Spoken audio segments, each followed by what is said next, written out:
Guys, I did it. I'm wearing the baby blues. We got the money chain and everything. It wasn't the plus 0.25 unit night. It was a plus 6.3 unit night. Yes, it is the first big win of 2026. Let's go. We're coming off UFC Mexico City where the brain worked. We actually avoided the bad bets. I told you guys Brandon Moreno is my boy, and I was this close to throwing him in like a two-legger parlay just for S's and G's, and I decided not to do it. Dodged that bullet. I was gonna bet Zellhuber inside the distance, and we got away with one there. Didn't pull the trigger on that either. The props were good.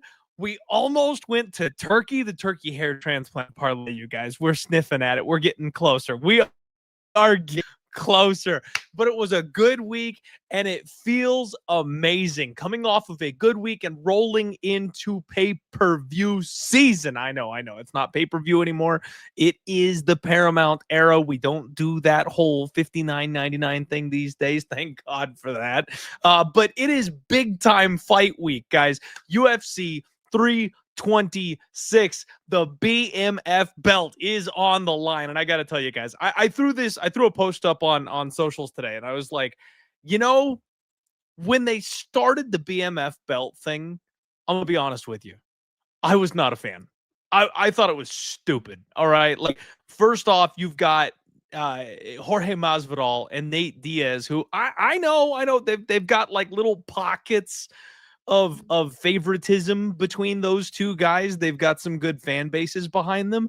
But at the end of the day, at best, those two guys were journeyman fighters. Like, gifted title shots they didn't deserve type guys. They were never champion quality caliber type guys.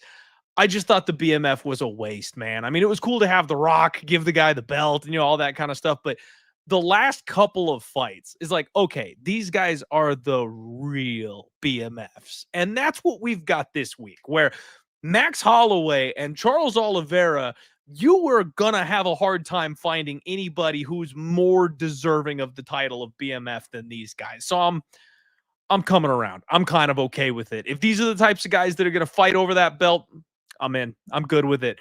What is up, everybody in the chat? Welcome to the show. Dick's Insider, what's up, my friend? Welcome to the show.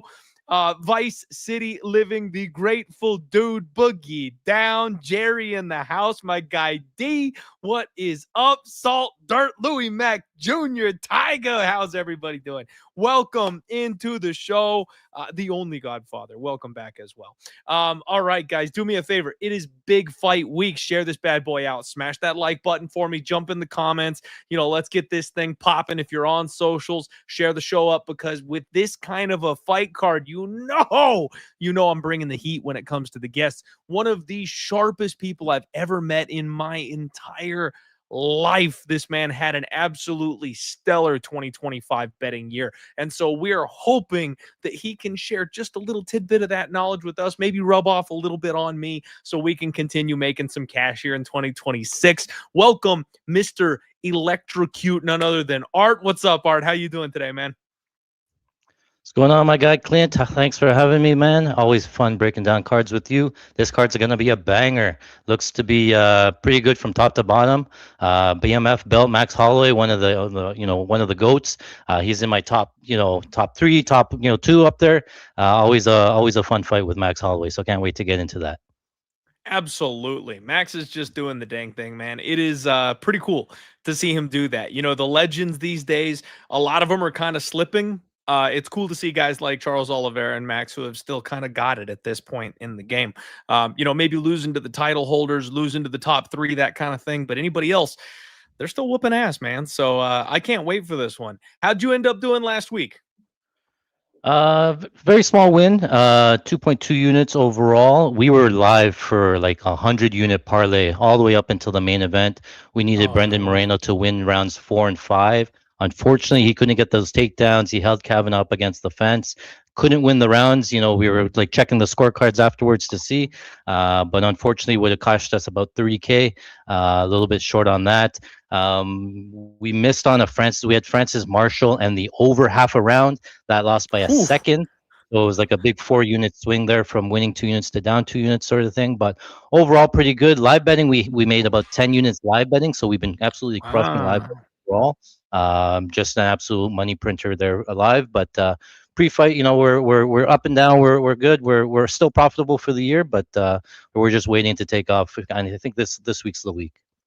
Beautiful. Let's do it, man. I'm ready to cram into the rocket ship here with you. This is a fun card. So I'm hoping we can uncover some bets. I got to be honest, it was brutal watching my favorite fighter get just torched by a young kid in the main event this past week. So the main event was painful for me to watch Brandon Moreno getting diced up. My one regret, you guys, I started the show off, Art. I was saying, you know what? I dodged some pitfalls. I avoided some bad bets that I was this close to pulling the trigger on. I would have ended up with another break-even type of week. But the one play that I really regret not stepping in on was Marlon Vera plus 3.5. I've been talking about those spread bets that they offer recently, and I had that one dialed in that I'm like, I just know this is going to be another 1-1 type of fight going into the third. Or worst case scenario, you know Marlon's winning round 3. So you're going to get that one round. Minus 140 for the plus 3.5.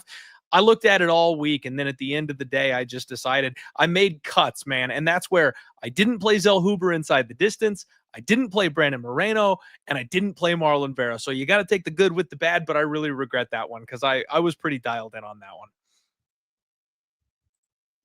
I mean, I had Vera plus 7.5, and I was sweating there, and I was like, man, I knew this Martinez can keep this pace up for 3 rounds. He circles around. Cheeto Vera just doesn't have it. He just doesn't pull the trigger enough.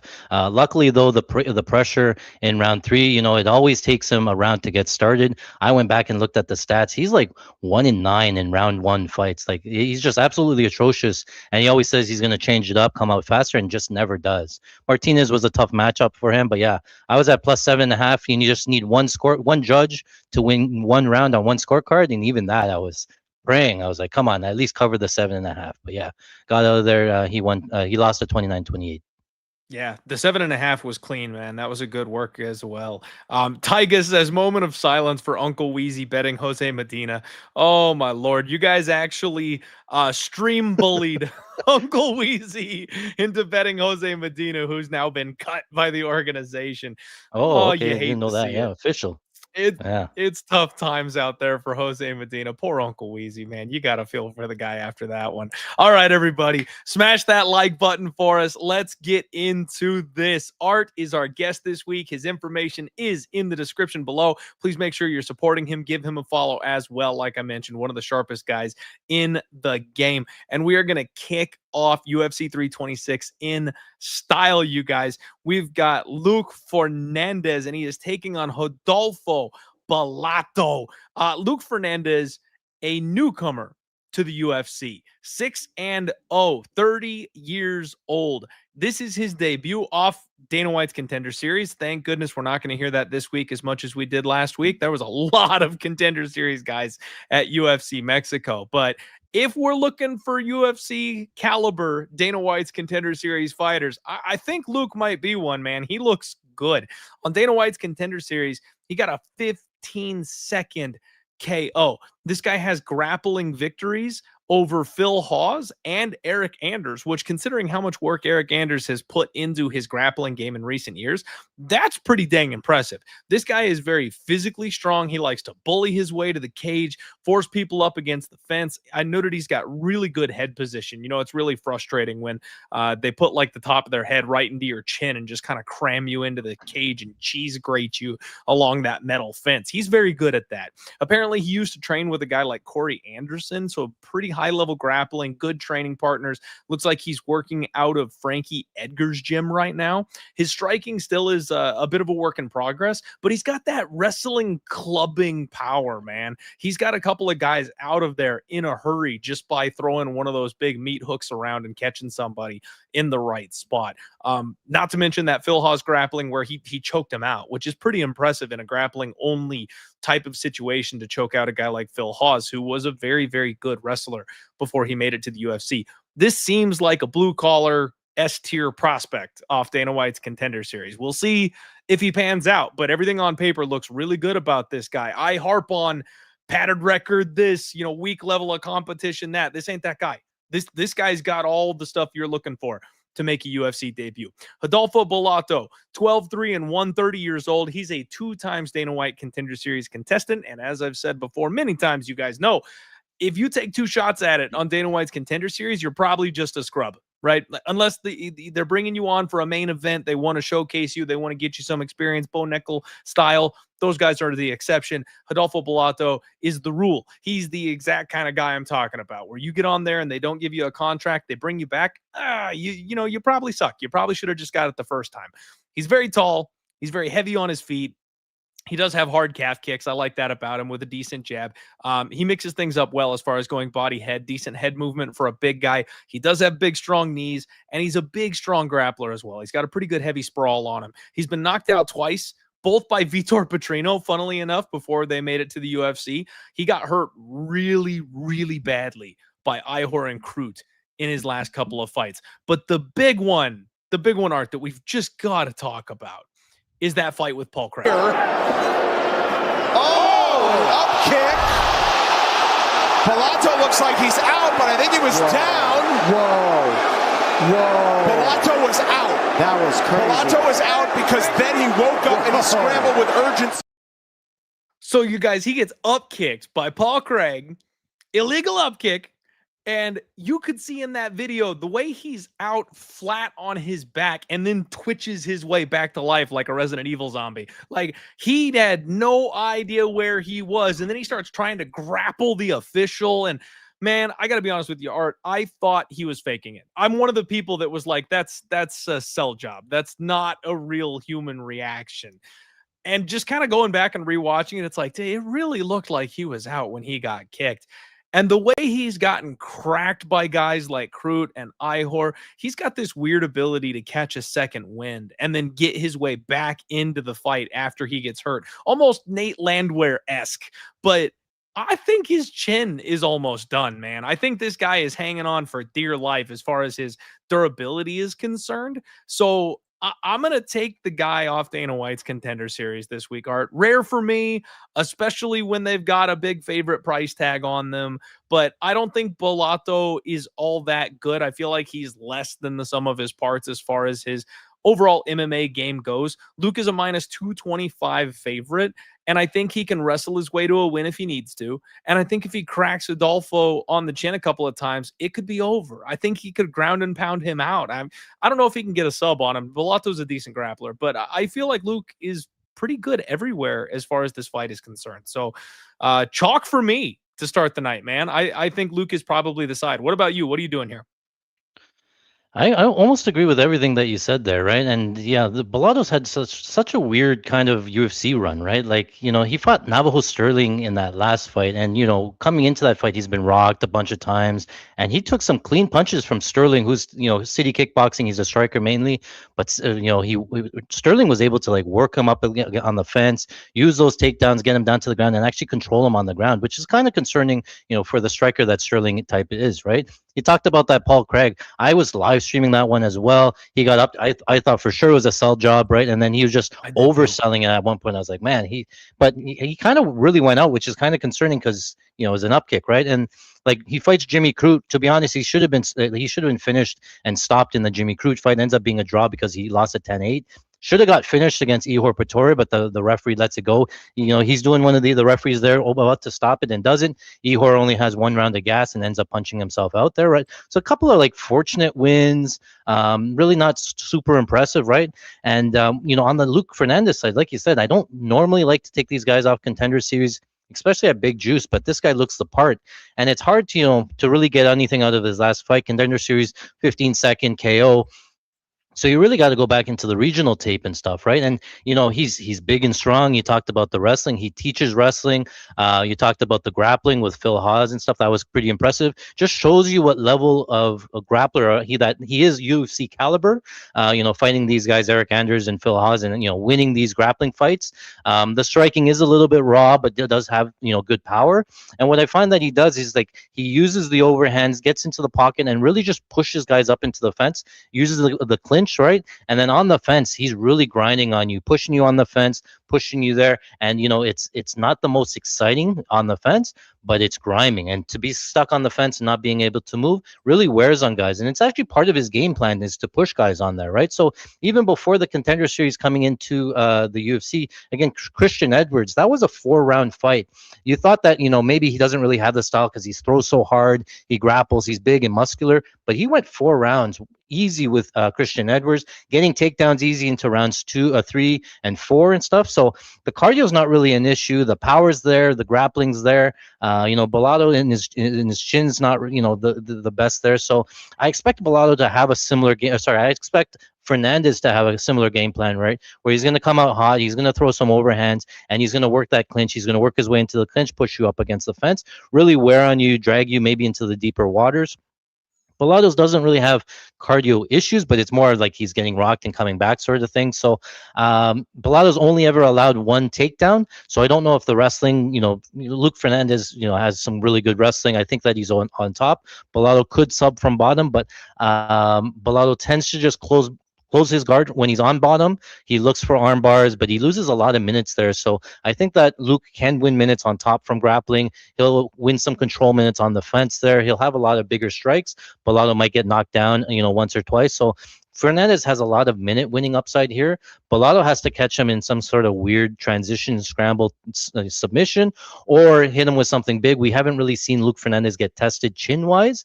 I don't really know where his durability is. He hasn't really contested or had to dig deep. That would be my only concern coming into this, is like maybe Bellato survives a big attack and then pushes him deep and stuff, right? But I think all signs here point to Luke Fernandez. I think I laid the juice. I think he's everything that he sort of advertises to be. So I'm excited to see this. We'll see what happens, but I like the upside here with Luke Fernandez. Okay. All right. So yeah, you and me on the same page pretty much on this one early. Bellato's a guy that I've got circled as a fade, just generally speaking, against decent competition. Luke is a guy I'm very excited about. So minus 225.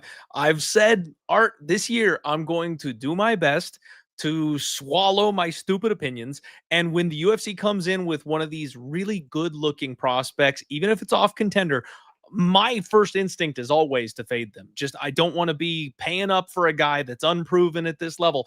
They just keep winning, man. So especially a guy like Luke, who's coming in here, who's got everything, checks every box on the background that we're looking for, minus 225. Okay, you got me. I'm going to start trying to trust guys like that. I probably will do something with him on this card this week, you guys. And the boys are rolling in. Colby in the house. Dream coming in here. Free UFC bet picks, my man. Danny Betts, what's up? And free UFC bet picks with some great advice here. Says, gotta follow Mr. Electrocute's free Patreon.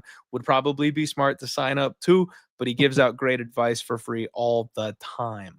So there you guys go. Next up, we're talking about Gaston Bolaños, and he's taking on Jeong Lee, the Korean Tiger. Gaston Bolaños is a weird case, man. 8-5, 33 years old. I hit him as the dog of the week against Cortavius Romeus. I immediately flipped that cash around and donated it right back to my bookies child college fund because I bet Cortavius Romeus in his next fight. But I had a good read on that one. He's a Bellator transplant. He's fun. He's entertaining. He's explosive. He's 2-2 in the UFC so far. He's coming off a sub loss against Quang Lee, which is kind of aging a little bit poorly at this point. Cortavius was able to take this guy down and do pretty much whatever he wanted to on the mat. He gave up a bunch of bad positions and he makes mistakes on the mat. At 33, I'm not expecting huge improvements from a guy like this. He's fun. He's exciting. He's a good guy to have, in a banger type of fight, but he's not going anywhere as far as the UFC is concerned. You know what I mean? I wouldn't be shocked if he goes, 1-3 over his next 4 fights and then gets the boot in that kind of a situation. But if you stand with him, he's entertaining. Jeong Lee, 11-3, 30 years old. He's on a 2-2 UFC run so far. He is training at Fight Ready last I heard. I don't know if he's there for this camp specifically, but he is one of those guys that goes out to Fight Ready from time to time. He got KO'd by Haider Emil, and he lost to Daniel Santos in his last fight. So tough run there. I mean, Haider's kind of a freak, especially early. Daniel Santos, I don't feel like that's anything really to sniff at, but we're finding out his level at 30 years old. You know what I mean? He's beating these guys that can't cut it in the UFC, and then he's losing to guys who are kind of UFC mainstays. He's got fast hands. He made Haider's eyes roll in the first round, man. He hit him with a couple of big shots, and it looked like he was going to be the one getting that round 1 KO a couple times. And then he just wilted under the pressure because Haider kept on throwing. He's got good, strong hips, a good sprawl. He's got a long jab. I like everything I see from Jeong Lee. It feels like something's missing, man. It feels like that secret sauce it's not quite there, especially with these mid-tier guys that he needs to kind of get over the hump if he's going to be hanging around in the UFC for a while. The thing is, I feel like he can bail himself out grappling here if he needs to. Gaston is not a guy you want to mess with on the feet, but if you can hang with him on the feet, and then if you need to, you can change levels and take it to the mat, that's how you beat this guy. But what are we doing? Minus 280 Jeong Lee right now. Gaston Bolaños is a plus 225 underdog. I mean, Jeong Lee really should have everything, man. He should have the height. He should have the reach. He's got the grappling in his back pocket if he needs it. I just can't. This is one of those don't fade shit with shit type of spots. I feel like I would get caught parlaying Jeong Lee in this spot just 9 months ago, man. And I think he wins. I think he wins, but I probably shouldn't be laying that kind of a price tag on him. All right, talk to me about this fight, man. How do you feel about this one? Honestly, this was interesting here because you talked about Bolaños being a former, kickboxing champion. A lot of stance switches from him, uses a lot of spin attacks, right? But he likes to stay in kicking range, right? Where he uses a lot of kicks from both sides, both stances and stuff, right? And his weakness has always been on the ground, right? He got taken down by Quang Lee, controlled there and subbed, taken down by Romeus, ended up actually reversing the position and doing enough damage to win a decision there. Taken down by Marcus McGee and held on the fence. Eventually lost by spinning wheel kick and a punch, and then even Aaron Phillips there, right? But Bolaños' striking has always been his strong point, right? And so Lee has an obvious path to grappling. So I go back and I look, will Lee actually grapple, right? So career-wise, he only has 2 takedowns, and that was against Blake Builder. One of the takedowns just comes from Blake Builder looking to grapple and clinching, and then Lee's able to reverse it and counter grapple. And the second one was almost the exact same thing. I held onto the fence there, but so Lee's not really proactively looking to grapple. I think he's okay with wanting to keep the fight standing here with Bolaños. So if he does that, I think this fight could be pretty competitive on the feet, right? You talked about Haider cracking Lee. Haider's just a hurricane. That's why they call him that. He's just always, forward pressure. He landed like 100 punch combo on Lee. Most of them landing clean. So Lee actually has a pretty good chin. I don't even think he counted as a knockdown. It was just like a standing TKO, which is kind of crazy because Haider hit him with everything. And so I think that Bolaños could outstrike him on the feet, but I don't know if he's actually finishing him. Lee could, I think Lee has the better hands in the striking exchanges. So it's going to be Lee that has to step inside to the pocket, close that kicking range, because Bolaños keeps that kicking range. He circles a lot. The bigger cage helps Bolaños here. So it's going to be Lee on the front foot having to create that chaos, create the exchanges in the pocket. Again, either getting the grappling going if he chooses to, or just doing more damage with the boxing inside, right? But Bolaños circling around the outside, doing damage in clicks and countering stuff, I can see him being very competitive. Like you said, Lee at minus 250 is pretty steep here, considering that Bolaños might actually get the fight that he actually wants, where he doesn't have to grapple all fight here. So if you're going to give me a former world kickboxing champion at plus 210, 220 in a kickboxing match, I'll probably take that, or maybe some kind of spread bet to make it a little bit more enticing. I think goes to decision is pretty safe because, again, just with the durability that we've seen from Lee and the distance or the keeping distance from Bolaños with the kicking range, it's hard to knock somebody out with just kicks and stuff, right? So I could see Bolaños winning minutes. I think that Lee can make it competitive. I just don't see where Lee's like huge, like, I guess, through the grappling and stuff, right? And so if he can grapple, he can steal some rounds. Could look like a big favorite, but otherwise, I think it's pretty close. Goes to the decision. Lee's the official prediction just because he has so much more winning upside. But I think it could be close. For me, it's either dog or pass. Okay. Total set at 2.5. Art. The over 2.5 is minus 105. Yeah, those lines just came out today, so I actually haven't seen, like, I looked at the main card today, and I haven't seen any of the props for the undercard, so definitely a good look. I have some thoughts on strikes in this fight as well, and potentially takedowns, but we'll see where those lines open up, because I think it could be a firefight on the feet. Yeah, fun one. Definitely a fun one. Be careful, guys. That's the kind of fight where if you know what you're talking about, you could ladder up some props and do very, very well on it. If you don't know what you're talking about, you could step on the landmine. So be careful betting that fight out there, guys. That's going to be a wild one. Next fight up, we've got Rafael Tobias taking on Diyar Nurgajai. Tobias, a new name to me, had to do a little bit of digging here, had to do a little bit of research. 14-1, guys, 22 years old, just 22 years old, this kid. Vale Tudo Muay Thai striker, BJJ brown belt. He got a round 1 rear naked choke on Dana White's Contender Series, and here he is making his UFC debut. So another one that looks like a very, very real prospect. Now, I will tell you, I'm going to go back to my usual here. Really padded record.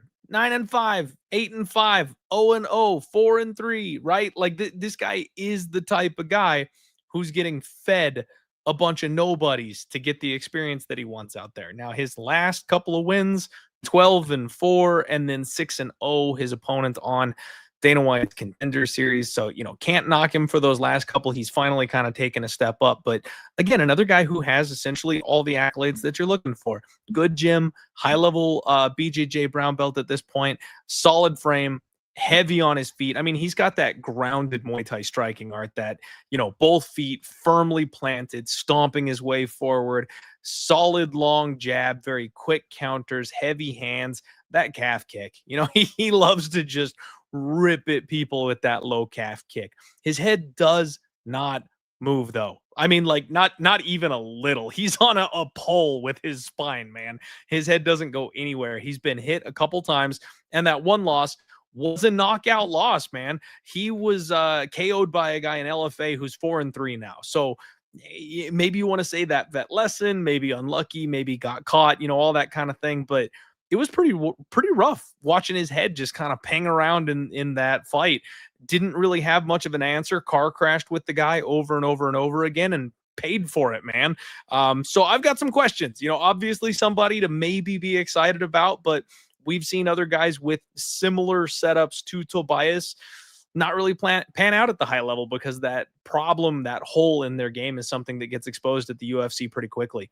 Diyar Nurgajai, 10-2, 28 years old. He is 0-2 so far in the UFC, and he got fraud checked bad, you guys. He got knocked out by Brinson Hebario, which, I mean, oh, sorry about that. He got submitted. He got submitted by Brinson Hebario. He got Kimura in the second round by this guy. I mean, from bottom. Brinson's a fun guy to watch. Don't get me wrong. He's life and death all the way in the UFC, but he is not UFC caliber. He's got 2 wins, one via split decision over another very questionable fighter, and then this round 2 submission over Diyar Nurgajai. I mean, just a really bad look, man. And then after that, he got Ezekiel choked out by Uran Salty Balls. And Art, I got to tell you, there's one thing you should never, ever, ever lose by in the UFC, and that's the Ezekiel choke. You should never be submitted at this level via Ezekiel choke. And you know what? The boa constrictor, one of my favorite old timer UFC fighters, that was his go-to move. That and the scarf hold, like he was awesome at it. If you got caught by him, like, it's okay, whatever. Like, we'll apologize, we'll move on. But if some rando is Ezekiel choking you in the UFC, especially in round one, it's like, that's not a good look, man. I think Diyar Nurgajai might have a massive hole grappling wise in his game with those back-to-back losses. He's thick. He's a big dude.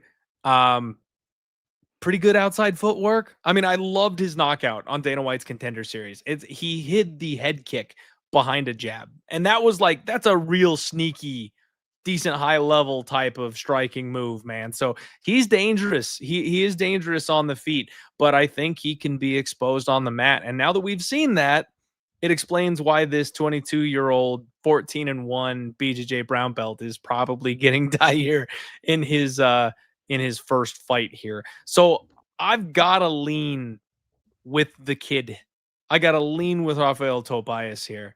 The problem is I'm not 1,000% sold on him either. I wouldn't be shocked if Diyar Nurgajai has that, that death throw, that one last win before he goes out of here. He'll knock one guy out in the first round, and then he'll lose 3 more times and get cut after that. Like, this could be that one where he bonks this guy on the chin right when he gets to the UFC. Because I worry about that striking defense. I worry about that chin. And I worry about the overall fight IQ and game planning from Rafael Tobias. So I'm going to pick Tobias, guys. My money's going nowhere near this fight. I know Danny Betts in the chat. I know my guy's got a very strong opinion on this one. So Art, I hope you've got more of an opinion on this one. Tell me what you think. Maybe you can straighten this one out for me here. I'm picturing Alexei Oleinik just sitting on his couch with his like grandkids running around and then pulling the Leonardo DiCaprio, hey, when he pulls the Ezekiel choke. He never sees it, right? And to get it from top and to get submitted, it's a huge bad look. And before that, leading up to the Ezekiel choke, Satibayev had him in a Kimura again, right? So it was almost back-to-back Kimura losses. He defends the Kimura because he just rolls onto the ground and then he switches to Ezekiel choke. So yeah, big grappling hole. Getting submitted by Brenson Ribeiro, like you said. Pretty bad look, especially, I've heard Brenson Ribeiro can hit and he can crack, but to lose by Kimura, especially from bottom, because Diyar was on top and Kimura, he was on bottom, Kimura'd him and tapped him. Pretty bad look there, right? So, coming into this tape, I had to look at Tobias' tape and I had to go back a little bit. A couple of things that were interesting to me is that early on in his career, he looked a lot smaller. And then there was one fight where the announcers are just like, I cannot believe how big this guy looks. And he definitely looks like he found some Brazilian vitamins or something, coming back completely jacked and just throwing with tons of power and stuff, right? And he looks okay. He has good power, wide loopy shots. He has a good check left hook. He landed that check left hook a couple of times. He fights out of Curitiba. These guys like throw damage. Anything to do damage, right? Always trying to get, damage done. And, you talked about him getting caught by Miguel Porto as a -500 favorite. He just car crashes, like you said. And the thing that I found that he throws this like really lazy jab. And I don't know if it's just the fatigue setting in a little bit where the jab doesn't come back. So he throws the lazy jab against Porto and he stays in the pocket, he doesn't move back, and that's why he got caught and stuff, right? So I can see, because he has so much muscle mass, that if he slows down into the later rounds, that could really affect his striking. He becomes a lot slower. I find that he uses a lot more single strikes, a lot more lazier jabs, kicks and stuff like that. But when it's early and fresh, man, he can crack, right? On the Diyar side, his striking is okay. He likes to fight from southpaw, and he really likes that left kick. And he stays out in kicking range, and he just spams that left kick. He's really low volume, and he does move back as his opponent moves forward. So that's why I was thinking, like, maybe Tobias will have a hard time tracking him down, landing those big shots, because Diyar does like to move. The problem is that Diyar can get backed up onto the fence, and then when he gets backed up, his striking defense goes out the window. He's turning, he's giving up, he's turning and getting cracked. He has to keep moving in order to keep the fight competitive here, because if he gets backed up, I think he's going to get cracked pretty early. But the problem is again, he doesn't have a ton of volume on the feet. You're not going to win a ton of rounds just by throwing left kicks from southpaw. Maybe he goes body and then catches him with a head kick later on. But I just don't see a lot of upside for Diyar, other than maybe like the odd strike here and there. I don't really love what I see from Tobias. It's a completely different type of. They're both pretty good prospects. Luke Fernandez, the new Luke Fernandez, but I think Luke Fernandez is a lot better coming in to Dana White Contender Series. Tobias has fought a lot of like regional cans that not super impressed with. I think he wins here. I don't think you can play Diyar just from what we've seen. I'm content to maybe pass or even try to live bet him, because I can see Diyar maybe playing Matador for the first, couple of minutes, letting Tobias sort of punch himself out, punching air, and then maybe take on into the later rounds. But I'm happy to pass here and maybe wait for a live bet spot. Yeah, I'm with you, man. I wouldn't mind if you want to get wild with like a KO prop or something like that, because realistically, Yeah. I don't think he's winning this fight via decision if he's going to win it. But I'm with you. I think I would more look towards the Tobias sub angle, just considering we've seen that back to back already. Hate to bite that recency bias, man. But if he gets caught once on the feet and doesn't go all the way out, he's gonna shoot. That's Sub where, and sub is live, yeah. They'll be prepared for that one. They'll be ready to take it to the ground if they need to. Back in when DraftKings had it, like they don't do it anymore because we beat them so bad on same game parlays. But I would look at maybe like Tobias wins by submission but no takedowns. That's sort of the angle that I would look at for same game parlays. But they don't give you those lines anymore. But that's where you're looking at like sort of a club and sub, where he clubs and goes down to the ground and then submits him when he's down there. He's not. I don't know if he's looking. He might work in the grappling here, but just because on tape he looks so weak on the ground. But yeah, that those ones don't exist. So maybe moot point. Yeah, maybe so. And I will tell you guys, a decent bit of action has come in so far already on Diyar Nyamjargal. I know my guy Danny bets like that side. He already pulled the trigger. I think you got plus 225, I think I saw him say. And Jeffrey in the chat is saying Diyar will impose himself. He's going to improve a lot this time. So people have got some faith. People have got some faith that he's gonna be improving and doing better in this fight. And Danny calling me out says, "Damn it, Clint, this is the Contender Series fade you should bet on." Oh man, you hitting me with my own angle there, Danny. That's a low blow from the chat. I'll have to think about it. You could live bet it. You don't have to force it pre. You could live bet, I think. For sure. And I need to dig up some stuff on what he's been doing between fights. They say he's training at elevation now. Like I need to put a little extra work here on the Nyamjargal side of things. We'll get it going from there for sure. Premium Picks, thank you very much for waking up to watch the show. Appreciate you being here, buddy. Next fight up, we have got Sumajiri taking on Jesus Aguilar, and he comes out of the woodwork, man. It's like it's like Bloody Mary or something. I said this guy's name 3 times. Jesus Aguilar is a fighter, you guys, that I just can't stand. Not from a personal side of things, but from a betting perspective. I hate this guy because I can never figure out what he's going to do. 29 years old, good boxing, decent pop in his hands, but not a whole lot of power. And his whole thing, you guys, is he's just got a power gilly. He jumps the guillotine without warning on everybody, and he's a minute loser. He's got one fight, and that's Luis Garuli, who I think is no good. That's the guy he was able to beat for 15 minutes. But everybody else, he is losing right up until the point that he wins. Oh, nice. Just grab him. That's his move right here. He's got a lot of guillotine. He's got to like his head's about to pop. No, that's tight, Dom. Oh, it's very tight. See, he's turning it. You can see when they turn to their hip. That's how you know it's tight. No, it's not out. He's not out. He's out. He's sleeping. He is out. Nickel is out, and Jesus. Like, he's got such a tight squeeze on him. Look how quick that guy went out. Look how he flopped back dead to the world. I mean, good guy. Jose Aguilar picking his feet up at the end of there, trying to like revive his unconscious opponent. But he's got a massively insane tight squeeze on him. So I've picked against him several times, and I've bet against him several times and just been caught by that damn guillotine. Sumajiri is 18-7, 30 years old. He is 2-3 in his last 5, but those 2, he's on a 2-fight win streak, man. He's putting it together right now. He basically saved his job with a split decision win over Mitch Raposo, which was a very close fight, mind you. I bet Mitch that night. I mean, I feel like a rogue judge actually gave it to Mitch, but he was competitive the entire time, which it kind of reflects poorly on Sumajiri at this point. If I'm being honest, this guy can't grapple. He's getting better. He's getting better. That's really what he's been focused on and working on his last couple of fights. Is that's been the obvious weakness in his game, is he can't stuff takedowns. He can't get off of his back. We will all just never forget the absolute war with Matt Schnell, where Matt sacrificed his chin one last time, took everything this guy had to offer. Fight probably should have been stopped twice in the first round.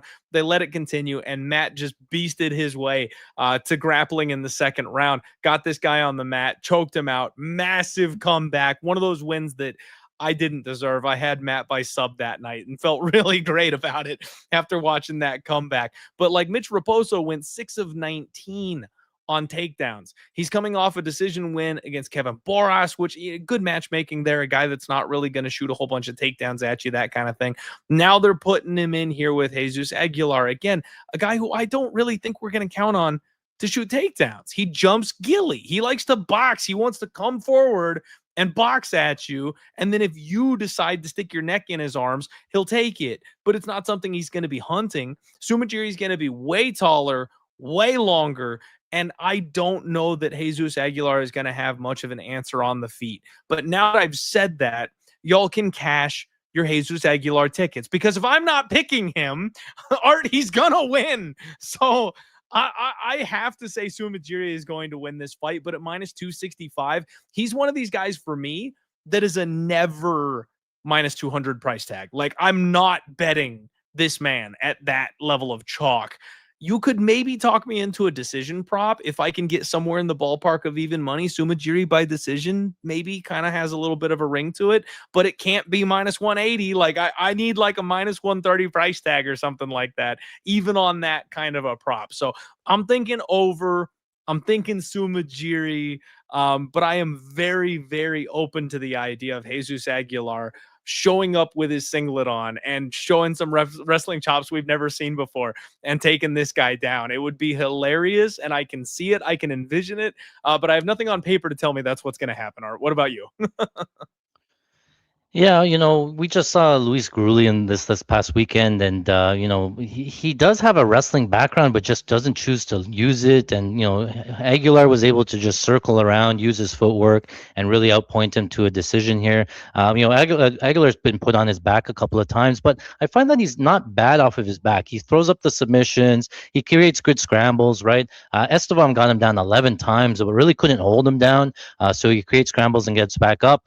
On the feet, he's not the most technical, but he does create brawls. He comes forward. He likes to be in your face, sort of a dog and makes you work sort of thing, right? Whereas Sumajiri, you talked about the height and reach. He wants to be way outside that range, have a more technical fight. He fights from southpaw, so he's looking for that left straight. It is pretty fast and it's pretty long, so he's going to be looking for that all day here. But you talked about the weakness on Sumajiri, right? So he has 7 total losses in his career. 6 of them were submission, and of those 6 submission, 4 of them were chokes. So he's only seen 4 submission attempts in the UFC, as in against, and he lost by submission in all of those fights. So he really only survived 1 and then still got submitted later on in that fight. He has a clear weakness here to the sub and to the ground game here. So again, he's going to have to play Flores Lava here. I don't think he tries to grapple. It would be a mistake. He did shoot 5 takedowns here against Borjas. He shot 3 takedowns on Charles Johnson.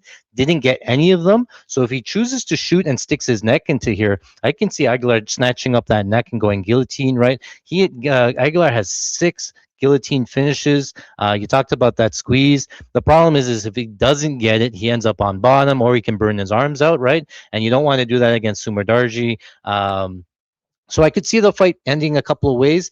I'm not willing to lay Sumajiri juice here. I don't think he can grapple. I think Jesus, because he creates such chaos, he's not going to give Sumajiri the outside striking game that he wants, where he can really use that range, yeah, Sumerdarji will jab him. Yeah, he'll throw that left cross, especially because he throws from southpaw, and the left straight is good against orthodox. But if Jesus can get his way on the inside, make it a dogfight, I think he's pretty live here. And again, if it hits the mat at any point, I kind of prefer Jesus. He's been out grappled by better grapplers, but I think in this case, Jesus is the better grappler here. And again, if he gets his neck anywhere close to him, he's defending submissions. Even if he doesn't get it, he probably wins some minutes. I've seen a couple of fights now where the round is pretty close, nothing really happens, and then you get close to a submission attempt, and the judges are scoring the submission attempts pretty close now, especially if it looks tight, where he can win minutes now just by locking in the guillotine and not even finding it. So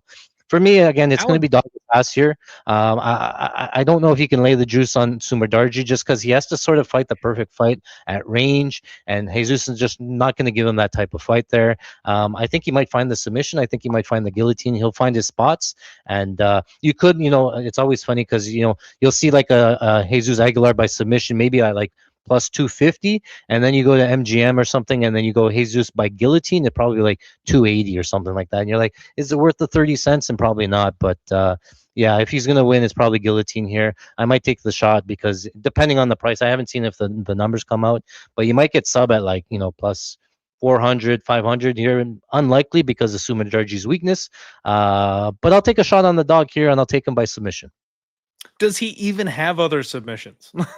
Yeah, he's on bottom. Yeah, he'll throw up some triangles, some arm bars and stuff. He doesn't really get them, but he's busy on bottom, and he can really make you work and stuff. So it wouldn't surprise me if he puts in a choke or a triangle choke or something like that.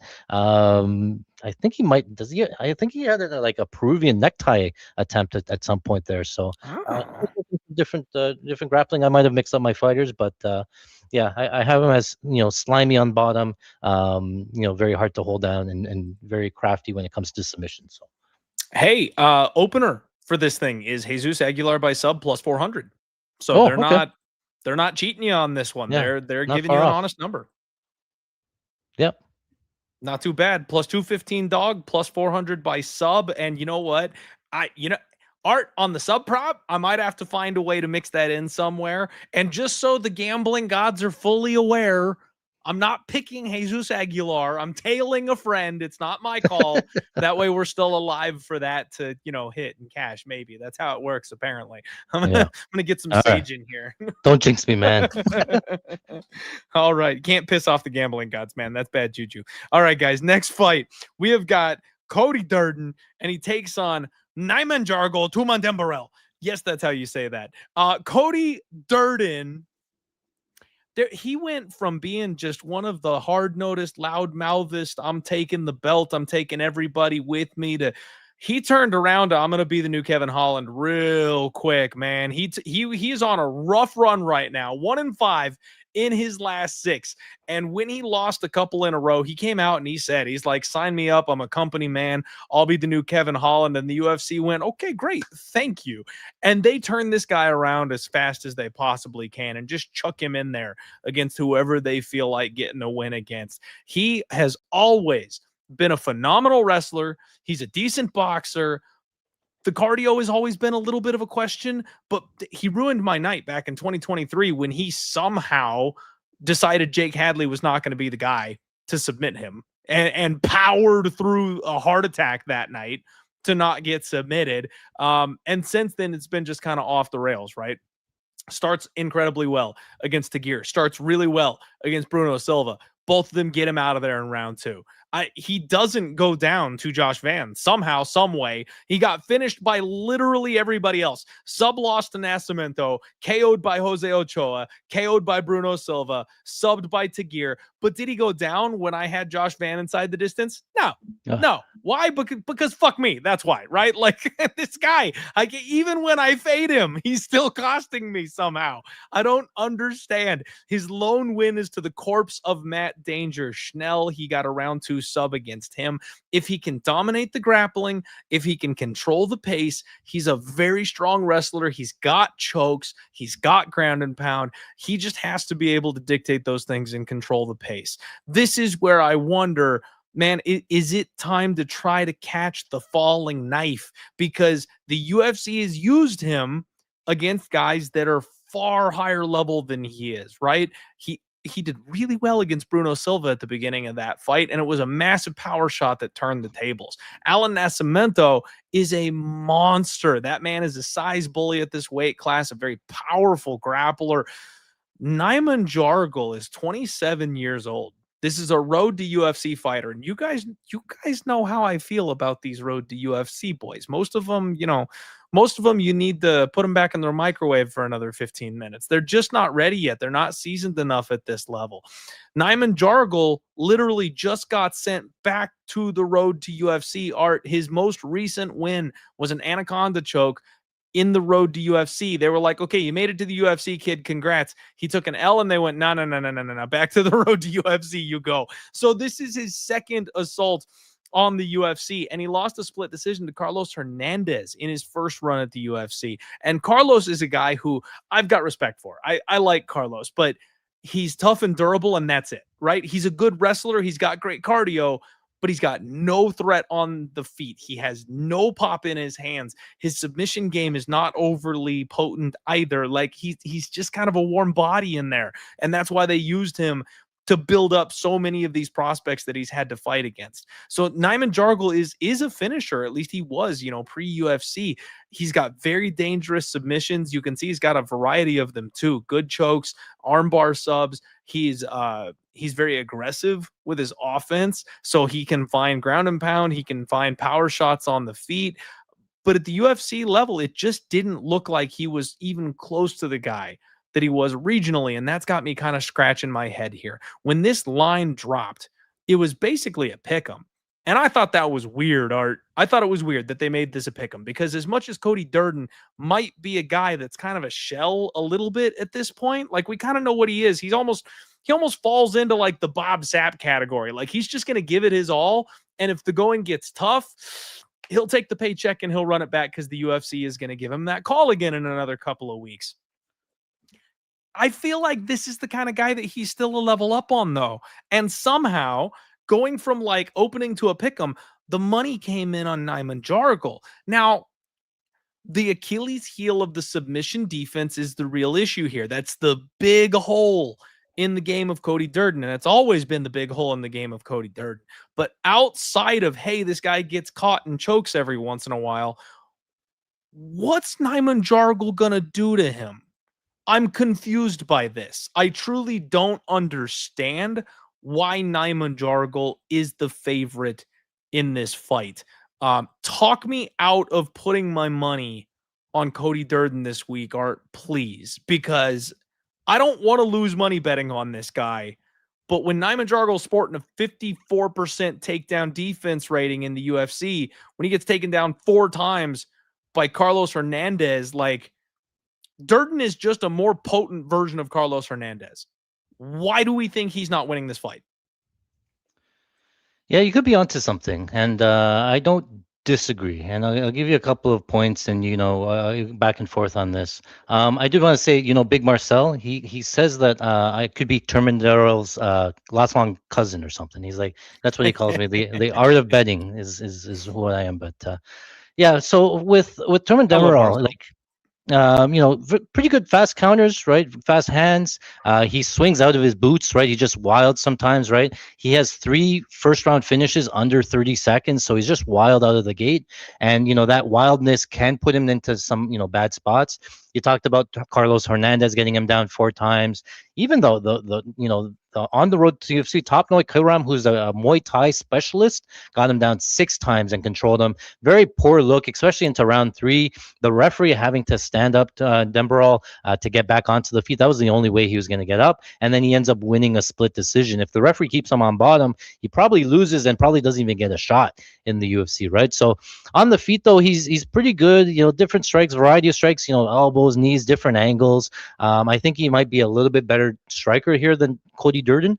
But they talked about, Durden, he has a clear wrestling path, right? And if he grapples early, he has a definite path here. So there's a couple of things though that has me hesitant on Durden. One is that he tends to go balls to the wall right out the gate. He just grapples and gives it all 100%. He's all gas, and then round one he looks great, and then round two he starts to slow down and fade, and then he's always bleeding.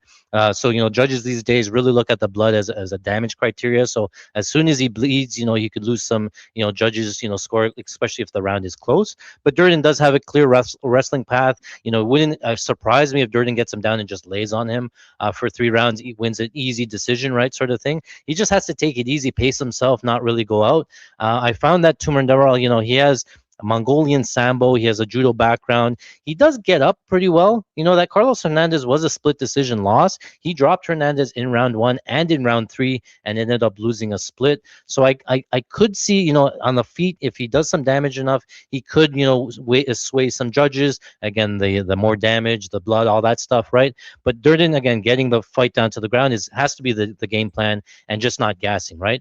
The other thing that really, is hard for Durden is that on paper, he's been dropped in the 3 of the last 6 fights. But Nascimento hit him with an elbow. To me, it was a knockdown. Durden went down to a knee. Wasn't actually officially counted as a knockdown against. As soon as he got rocked, Durden, crawled to try to grab a takedown and then put himself into that choke, and that's how he sort of got choked out, right? Against Josh Van, he was a walking corpse on the feet there. Like, he was getting rocked. He was, his eyes were rolling back. Never went actually down, but he was hurt real bad there, right? So even Tagir, he's not really a power puncher. Dropped him in round 1, right? And that's sort of concerning. In like 5 of the last 6 fights, other than the Matt Schnell fight, he's been dropped or hurt badly on the feet. And Demerol throws with power and can put anybody out, sort of thing, right? You talked about the grappling there. I think he can catch Durden at some point. So I'm not confident that Durden will not get caught, but he has all the tools and he has a clear path here. So you might get creative with either maybe live betting Tumendemberel if Durden goes really balls to the wall. If Durden comes out fast, probably wins round 1 at a high clip and might slow down. Tumendemberel could win the striking exchanges. Like, it could be pretty close. I think it could go either way. I'm not sold yet on Durden. I think it's a good buy low spot. You're getting Durden at almost pick him against a guy that's barely UFC level, and Durden's fought a lot stronger competition. He's had success against these high level guys. This could be a good step down, good buy low spot. I just don't know if I'm there yet. I might find some creative ways to play some props and stuff, but I think that there is a path. My official pick will be Durden by decision, sort of thing, but wouldn't surprise me if finishes him by knockout there. So yeah, your evil twin finishes him. Yeah. Man, it's so here's the thing. I do my dog of the week, right? Like, I'm always picking somebody who I'm usually relatively confident in. That's the dog of the week. The problem is with the way Durden has become the pick-me guy, saying, hey, I'll just go in there and fight and I'll scrap.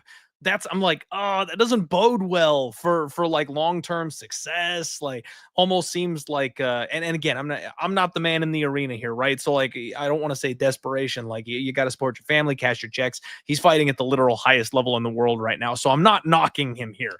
But it doesn't bode well for long-term success, like I said, and I think that's a bit of a problem.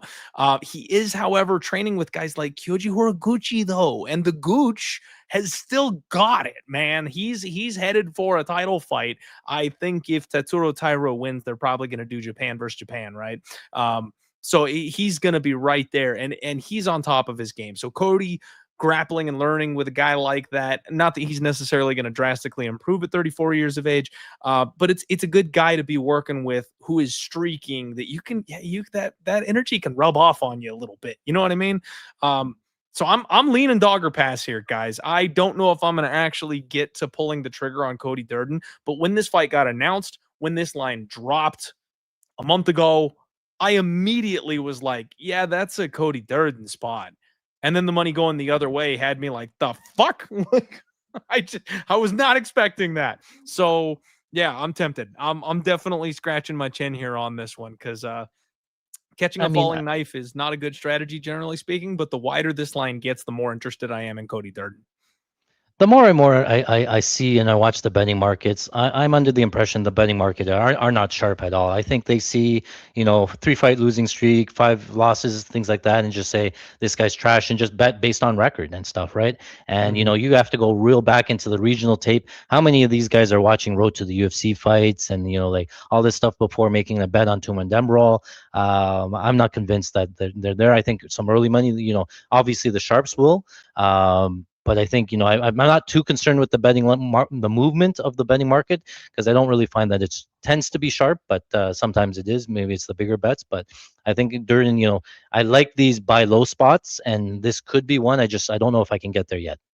Yeah, I'm trying to be more careful about it, Art. One of the things that I've noticed is a big hole in my game, or at least it has been the last couple of years, is these spots where it's a really low-level, questionable fight, and I talk myself into a very confident position on one side or the other, where the reality is it's a pretty low level fight, man. Like Cody maybe he should be the favorite, but what, minus 140? Like he shouldn't be a minus 200, a minus 250. So it's not like this is a massive like smash spot for him or anything. And obviously Cody is on the downtrend, whereas Nyamjargal is a guy the UFC is excited about. They want to put him in a position to win. He's got finishing upside, and he has that kryptonite of the submission offense, and that's been the problem. So the UFC matchmaking is putting him in a position to do exactly what they want him to do, and that's win this fight by sub. So I don't need to go hammering Cody Durden in this spot. Maybe I'll get there by the end of the week. I want to see the face-offs. I want to do a little bit more looking into this one, but it's dog or pass lean for me. Doesn't mean I'm actually opening my wallet, guys. I don't know if I'm actually going to get there. Yeah, Premium saying I'm putting money on Durden. It's happening in 2026. Okay, see, I don't know if I can in 2026, right? I don't know. Maybe I'm over it at this point. I'll give you a decent angle here, just for that Durden fight. Sorry to just one last second there, because I'm pretty confident that Durden has to know that he has to come out and grapple, right? And I think early he's probably strong enough to get a couple of takedowns here. So I think if you like the Durden side, you can come play it now. And I think if you live bet, if you pair pre-fight with live betting, which I tend to do, you can take Durden now. You can come back on the Tumendemberel side. He might get up to like plus 200, 250 after round 1, because I think that Durden can get some success with takedowns, and then he'll start to fade, right? And then you can take plus money on both sides. Don't count out live betting, because it's a way of attacking it. Because if you gave me just Durden round 1, I would take him all day as a round 1 favorite. But he fights a 3-round fight, and then he could fade late. So you could get creative with betting strategies that way, and then just trying to lock in profit on both sides, sort of thing. Okay. Good deal. I like the strategy talk for sure. And Dixon, man, what a great idea. I absolutely should have had a setup with our boy Dan Levy, right? We should have gotten like a pre-pod recorded interview or something where I could cue him up and have him jump in here, because he's the man that would know for sure. I'll touch base with him when we get off the show for sure. TH, what's up, buddy? Thanks for being here. All right, let's move it along. Up next, we've got Alberto Montes, and he's taking on Ricky Turcios. You guys know how I feel about Ricky Turcios. If you've watched this podcast more than once, you've probably heard me rave about Ricky Turcios and how bad I think he is. 12-5, 32 years old. He's 2-3 off of the Ultimate Fighter, which Tough has kind of dropped in the rankings here the last couple of years. Those 2 wins are both by split decision. Like, this guy could legitimately be 0-5 in the UFC.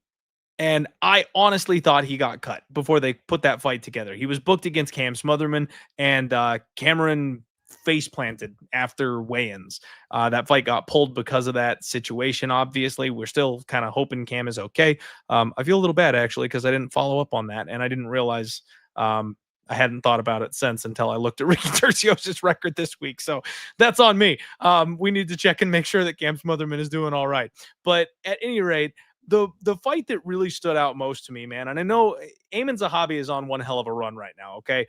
But that fight between Ricky Turcios and Aiemann Zahabi, where Turcios put up historic numbers, like Caitlin Chukagian-esque, just throwing it air, man. He wanted to be nowhere near the hands of Amin Zahabi. Every time Amin landed, Tercio was throwing like a 6 and 8 punch combo and whiffing at everything. He stayed away as far as he possibly could for a full 15 minutes and lost the decision in that fight. It was straight up embarrassing. I thought the UFC was going to cut him off of that performance alone when it happened because it was obnoxious. He gets taken out and choked out by Raul Rosas Jr. No problem there. And I really like Bernardo Sopa. I think there's a lot of upside for that kid. So losing to him is no big deal. Ricky came out in that fight. He looked motivated. He looked angry. It did not matter. He doesn't have punch. He doesn't have power in his hands. He's Tony Ferguson-esque where like he's got to be in the driver's seat, dicing you up with knees and elbows and just pure volume for 15 straight minutes. And then he's got a decent little grappling game on him, but he's not physically strong enough to be like bullying anybody or taking them down or anything like that. So he's kind of ineffective at that point, in my opinion. At 32 years old, I'm not expecting much improvement. Obviously, he's not going to develop a bunch of horsepower all of a sudden. So I don't think Ricky is much of a threat. Alberto Montes is 31 years old. He is 10-1. He's off Dana White's Contender Series, and he's from Combate, which we don't hear very often these days anymore. Very nice boxing, but it's kind of one and done power shots. He doesn't seem overly complex with his striking. He's got a nice counter right hand though. He likes to go to that a lot and he lands it pretty effectively. He's got that front kick that he likes to control the range and the space. On Dana White's Contender Series, when he got taken down, he showed extreme urgency to get his back to the cage, worked his way back up pretty quickly. He's a strong, aggressive grappler himself when you get into those kinds of transitions.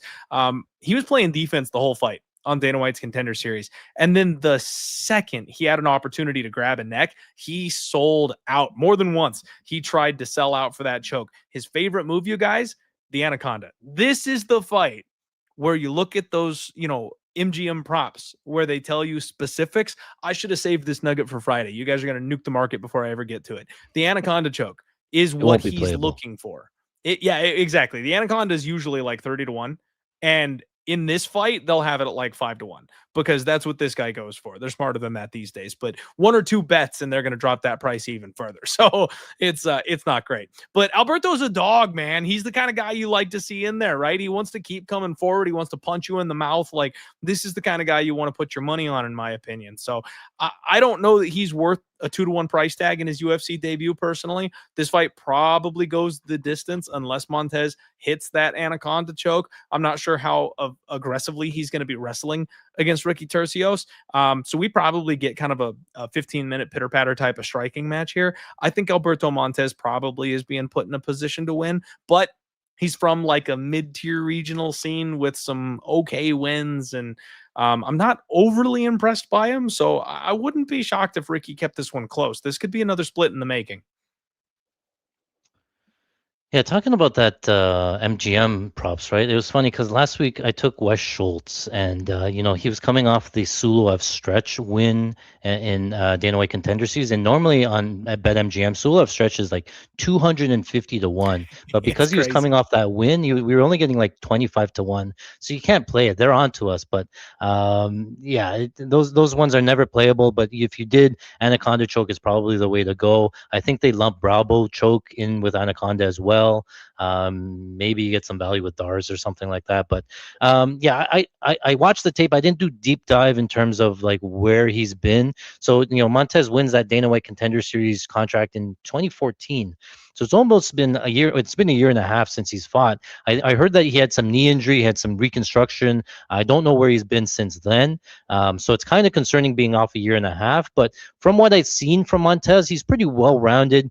He has a BJJ black belt and TKD or Taekwondo black belt. So he's a pretty good kicker, likes to stay on the outside, use his kicks, again, both sides, switches stances, things like that. And in that Calderon fight, Calderon fell down to the ground. Montes didn't really want anything to do with the ground. So again, I think he wants to keep the fight standing, and he uses that front choke as more of a takedown defense sort of mechanism, right? And so you talked about the Anacondas. He does have some good counters, good scrambling. He was the one, I see it in my notes here, he was the one that tried the Peruvian necktie, ended up finishing with the Anaconda choke. So a very diverse submission game. On the Tercio side, landing 10% against Amin Zahabi is kind of nuts. He threw 235 strikes, landed 27 of them. So just over 10%, in that fight. But he's been pretty wild, right? He stands on the feet, just comes forward, throws his strikes, very open to counters, very wild, and he doesn't like the low kicks. I find that he's limps when he gets low kicks. He's kind of soft to the body as well. So those teeps, those low kicks, I think Montes has a big path from kicking game to get it here, right? And the other thing here, if you watch Tercio's fight Sopash, you talked about Montes not looking for the takedowns, and I don't think he needs to. It's Tercio's looking for the takedowns. And again, he shot 9 times on Sopash, only got one of them. Sopash actually in those scrambles actually almost locked in the anaconda choke, choose not to go for it and actually let it go. So, in those same situations, I'm seeing a lot of openings for Tercio's, especially when he tries to grapple. He sticks his neck into things, gets them exposed here. And against an anaconda specialist, it wouldn't surprise me if, he catches him here. And anaconda is one of those chokes where, like, you can hold it for a good, minute and a half. You might not finish it, but again, you're winning minutes. These guys are going out, they're getting tired. They can, they're gurgling because they can barely breathe. So if he doesn't finish it, it could affect you later into the later rounds. But Tercios, he seems to be okay. I can see him, coming back later, maybe into the third round. He has to make it a dogfight, right? If you stand at range with Montes, try to outkick him, outstrike him like in a pretty fight, you're not going to win, right? He has to be on the front foot. You have to crowd the kicker here, force the fight, either, you get in his pocket. I don't know. Again, the takedowns, he might get to a point where he's grappling and then he sticks his neck into something here. So I don't really like what I see from Tercios. He's not super impressive, but the long layoff for Montes has me concerned. I do think that he has a clear path. I'm going to go with Montes based on what I've seen. I like what I saw, and I think he can win by submission here, that anaconda choke. I think he might find a spot and lock it in. Okay. I like it. I like it a lot, man. Looks like yet again calling a lot of opportunistic submission spots on a card this week. I like it though, because I feel like we are overdue for some of these sneaky subs, and there's a lot of people on this card with a decent amount of horsepower when it comes to the submission opportunities. The last 3 fights, very specifically, I think. But I do think that streak comes to an end in our next fight. Gather round, children, because it is time to once again discuss the legend that is the Cody GOAT. Brundage, the GOAT himself. Art, how is he still here? I have no idea. He was for sure 1000% getting cut, you guys. After his last fight, that was it. It was over. They are done with this guy. And then they lost a fight. And then Donte Johnson's opponent falls out. That phone conversation was, bro, you're cut or you take this fight. That's absolutely how that phone call went. They told Cody, you're donezo unless you step in here. Maybe they'll give him one more, right? Maybe they'll guarantee him one more fight after this one if he feels on short notice for this one, because this is a really, really short notice fill-in spot for Cody, coming off a bad loss to you guys. And I got to tell you, he started okay in his last fight. To be fair, he really went for it in his last fight, but we had the very classic Cody Brundage turtle defense make itself known. And that's what he does. He just falls apart in the second round of fights, turtles up, protects himself, and, good for him, right? Trying to prevent more damage from coming his way. But it is to the point of embarrassment. Nothing real substantial is landing. No, but you don't win a fight by curling open a ball. I mean, Michael Bisping called his ass straight out in that last fight. And this is the reason he gets all these point deductions and DQ stoppages and no contests and shit, because the only spot available to hit him is the back of his head. Now, it is not Cody's fault that these guys decide to elbow him straight in the back of the spine, but he also does a very good job of not presenting any other body part for them to hit. So he does do this to himself to some extent. Man, it is tough because Cody, decent wrestler, right? Okay striker, explosive. He's pretty big. He's a big dude. They talk about how good he is in the gym. He just can't perform when the lights are on. He's one of those guys where, all things considered, he's got what you need to win in the UFC, but he can't. Donte Johnson, lockjaw, 7-0, 27 years old. This is a spectation sports athlete, you guys. Coming in here off Dana White's Contender Series, won his UFC debut, got his first ever submission win, choked out Cedric Dumas in his debut. That's the first non-KO victory of his entire career. The guy hasn't done anything but knock people out in the first round. And then he took Cedric to the second and finished him with a sub. Very impressive. I don't see much opportunity here for Cody, you guys. Donte Johnson is a big dude. I got to shout out Narco Cop. He posted a tweet today about the face-off with Cedric and Donte. Donte is legitimately listed like 2 inches shorter than he really is in his UFC stats page. He's a big man, and he's got a very large back on him too. He's built like a fire hydrant. He's very thick. He's very powerful, and he swings heavies. Everything he does is power shots. Just unloads on people. And that's the kind of guy that Cody is going to shrink from, I feel like, Art. Now, if Donte were to slow down, if he were to throw a lot of stuff in round 1 and get tired, that's when Cody could do his thing and potentially have that veteran savvy that kind of takes over and gives him an opportunity because, 1 in every 4 fights, Cody Brundage shows up. He got that slam KO against Zach Reese.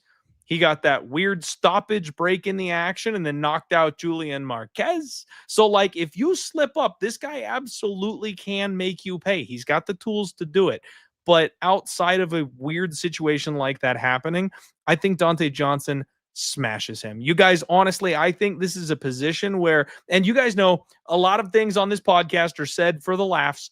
I try not to be too I don't like to attack or tear down the fighters. We'll joke, we'll make the show fun, but I want to be respectful. This feels like leaving with your tail between your legs to me for Cody, right? After the last 2 losses, the split decision loss to Cam Rouston, the KO loss the split decision loss to Eric McConico, the KO loss to Cam Rouston, the essentially knockout loss to Mansour Abdul that got overturned to a decision, no contest type situation, draw, right? That's a really rough run. And then to be told, hey, we're probably going to cut you, take this fight on short notice against Donte. We just saw him go for broke in round 1 against Cam and then completely fold up shop. I kind of feel like he's coming in for one last paycheck in this spot. I really feel like Donte Johnson's just going to hammer him.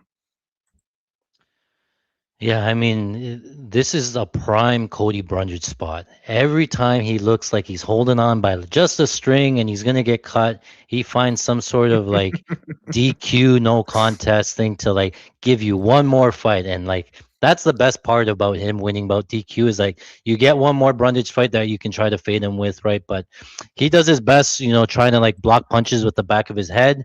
And, apparently referees don't like that, so they stop it. And then he'll take the full 5 minutes to try to recover here. I think it's very possible.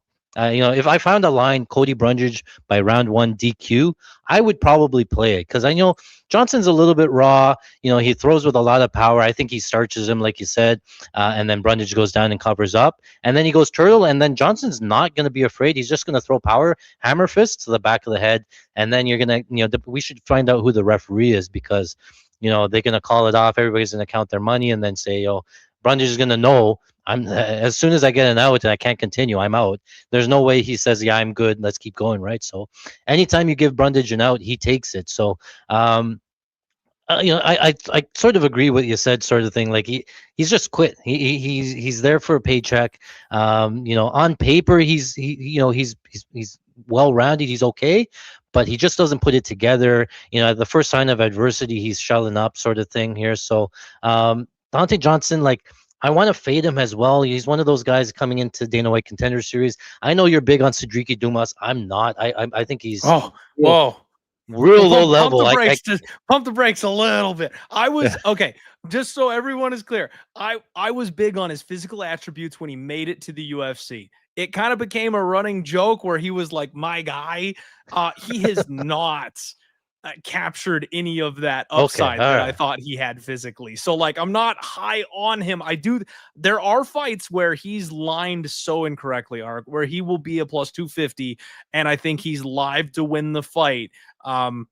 Situations like that. I think he's underrated, but I'm not high on him. You know what I Okay, all right, mean? not high. I'm like do not bet on him ever sort of thing. So Fair. him winning by submission to ninja choke, against Dumas, doesn't really do anything really for me. If you saw like I thought that Johnson actually tries the choke. He goes for a Doris and actually puts the hand the wrong way. And Dumas is sort of like putting his neck there and just waiting to tap. He's like, put it in, you got it in, okay, tap, sort of thing, right? He gives him the out. So it looked like he didn't even have the right submission in. And DC even laughs at it, says it wasn't in, and he tapped from it, sort of thing. And like the Darian Abbey on Contender Series, that one was easy. Like there's a lot of these first round finishes. It's hard to really know where he's at. And then but I can't take Brundage, right? So it's one of those like, maybe take round 1 KO and then just, probably count your money on the way to the bank and call it, don't overthink it sort of thing. But if it gets out of round 2 or it gets out of round 1, who's going to quit first? I don't know. There's not really much to break down here. It's probably Donte Johnson KO 1. Probably Brundage DQ 1, and those are really the two options here. So I'm not really looking to. I saw the line at minus 400. I thought about it. I thought it might be a little bit wide. I think it's just going to get pounded all week. Probably closes to minus 1,000 come fight time. So if you like him now, put him into something now. But I'm okay to pass. Yeah, fair enough, man. Donte is a minus 600 favorite. The comeback on Cody Brundage is plus 440. So if you're looking for your banana peel price tag, there you've got it. And hey, Art, I am a subscriber to the round 1 Cody KO, TKO, or DQ prop. Make sure, okay, there are some books that do not have TQ in there. So if you're going to play Cody round 1, make sure that it includes DQ because FanDuel, I think one of those books will burn you because it doesn't include DQ. Other books do. So make sure that it's DQ included in the TKO round 1. Thank you. I was just going to tell people that. DraftKings is where it's at. If you're doing like the major books, DraftKings, FanDuel does not include the DQ, guys. You got to be careful. Make sure you've got the DQ in that prop because it makes all the difference in the world. They'll usually shave $1 or $2 off the number for you, so people will go to the better number at FanDuel. When you got a guy like Cody Brundage, take the lower price, get that DQ involved. This could be the fight where the KO or DQ spot makes some sense. As you guys know, I'm Team Spectation Sports, so I'm cheering for Lockjaw to win this fight. I worry a little bit though here about this total, Art, because it's set at 1.5.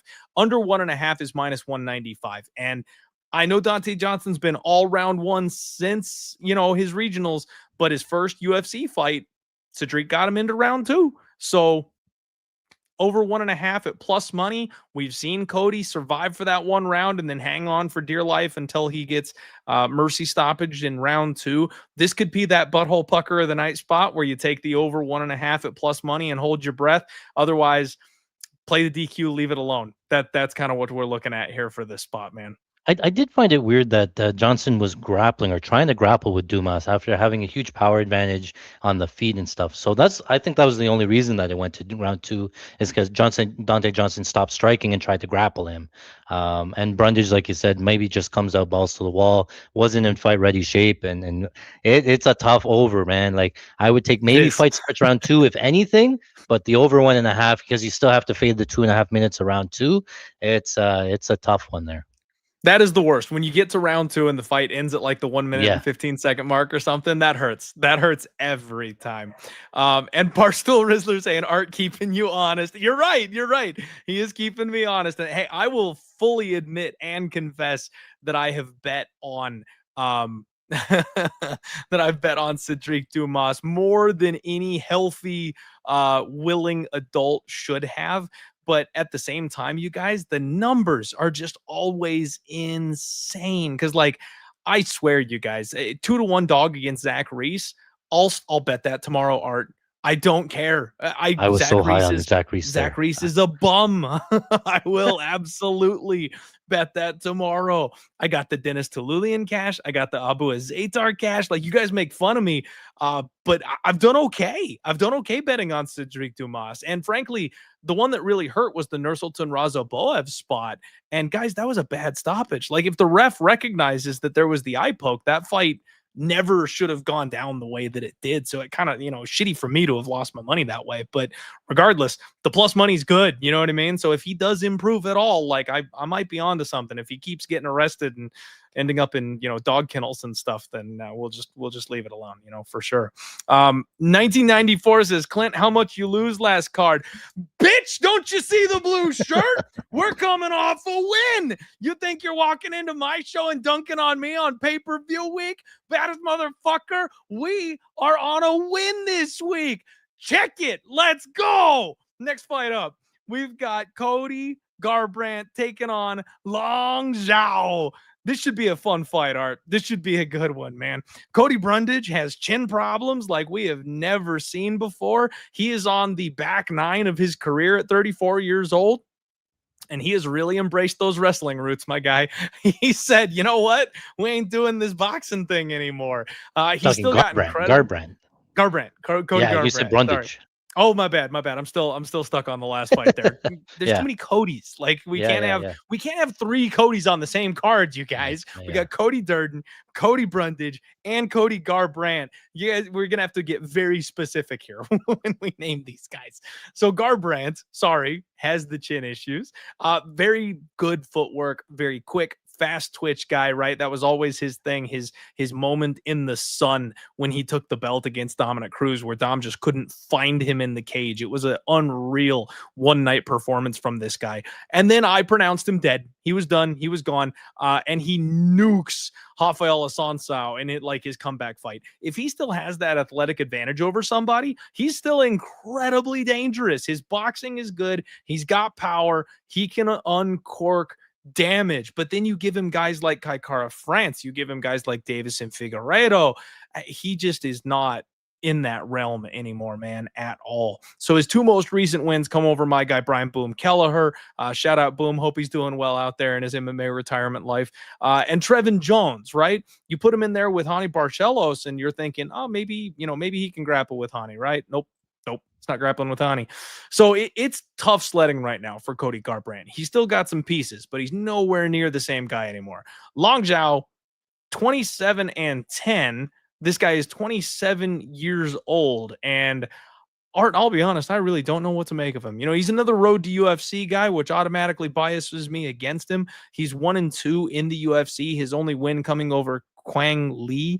And, Quang Lee is one of those guys where I kind of had an okay opinion of him, but he has not looked good in the UFC so far either. He keeps getting finished and shit too. So I kind of feel like this is a spot where the UFC is begging Cody Garbrandt to get a win. They're like, please, Cody, we can't lower the bar any further for you than this guy. So I don't know what to do with this one, man. Cody is a plus 125 underdog, minus 150 on Long Zhao. And I'm not laying chalk on Long Zhao, but how am I betting Cody Garbrandt in the year of our Lord 2026? Like, I just don't think I can get there, man. So I think I'll begrudgingly pick Cody to win this fight, but less than zero confidence. Art, talk to me. What's going on here?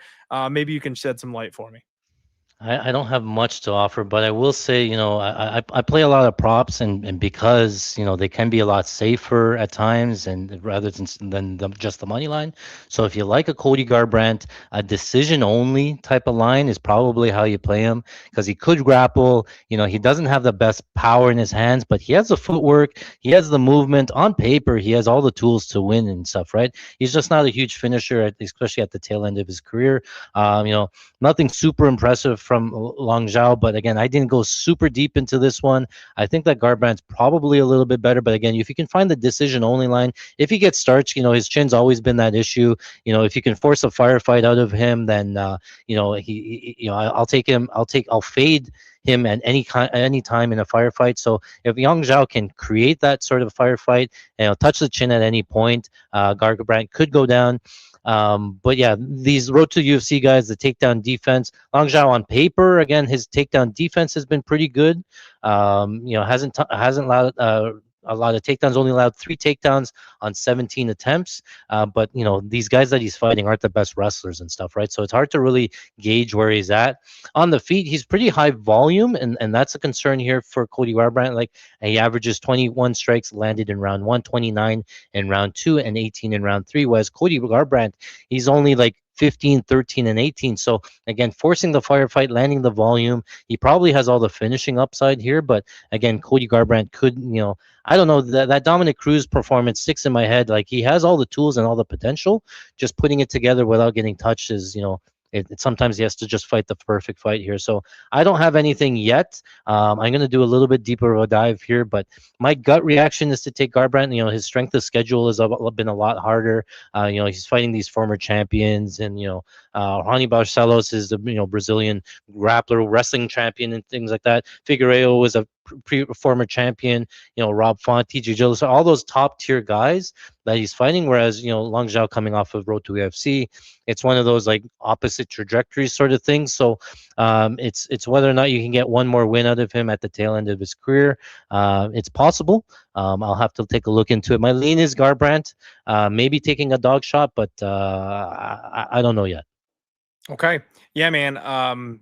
Same boat. I lean Cody Garbrandt for all the reasons that you mentioned, but God, he's so gone at this point. I don't know if I can even manage that. Jib in the chat says Cody is so different now. He's got that face tattoo. And yeah, that's all-timer bad decision. I can't get over the knife eye tattoo, man. Like, you could have done so many things, and even tattoo people, like, if you want to get a little something on your face, fine, but the fuck, the knife going all the way down the front of your face, that's all-time Hall of Fame awful tattoo. Colby shouting out Art for the draw bet. Art, what was the draw that you hit? I remember seeing that. What was the fight? Oh, that was in Vegas. That was the who was it? The Guskov against Polish Power.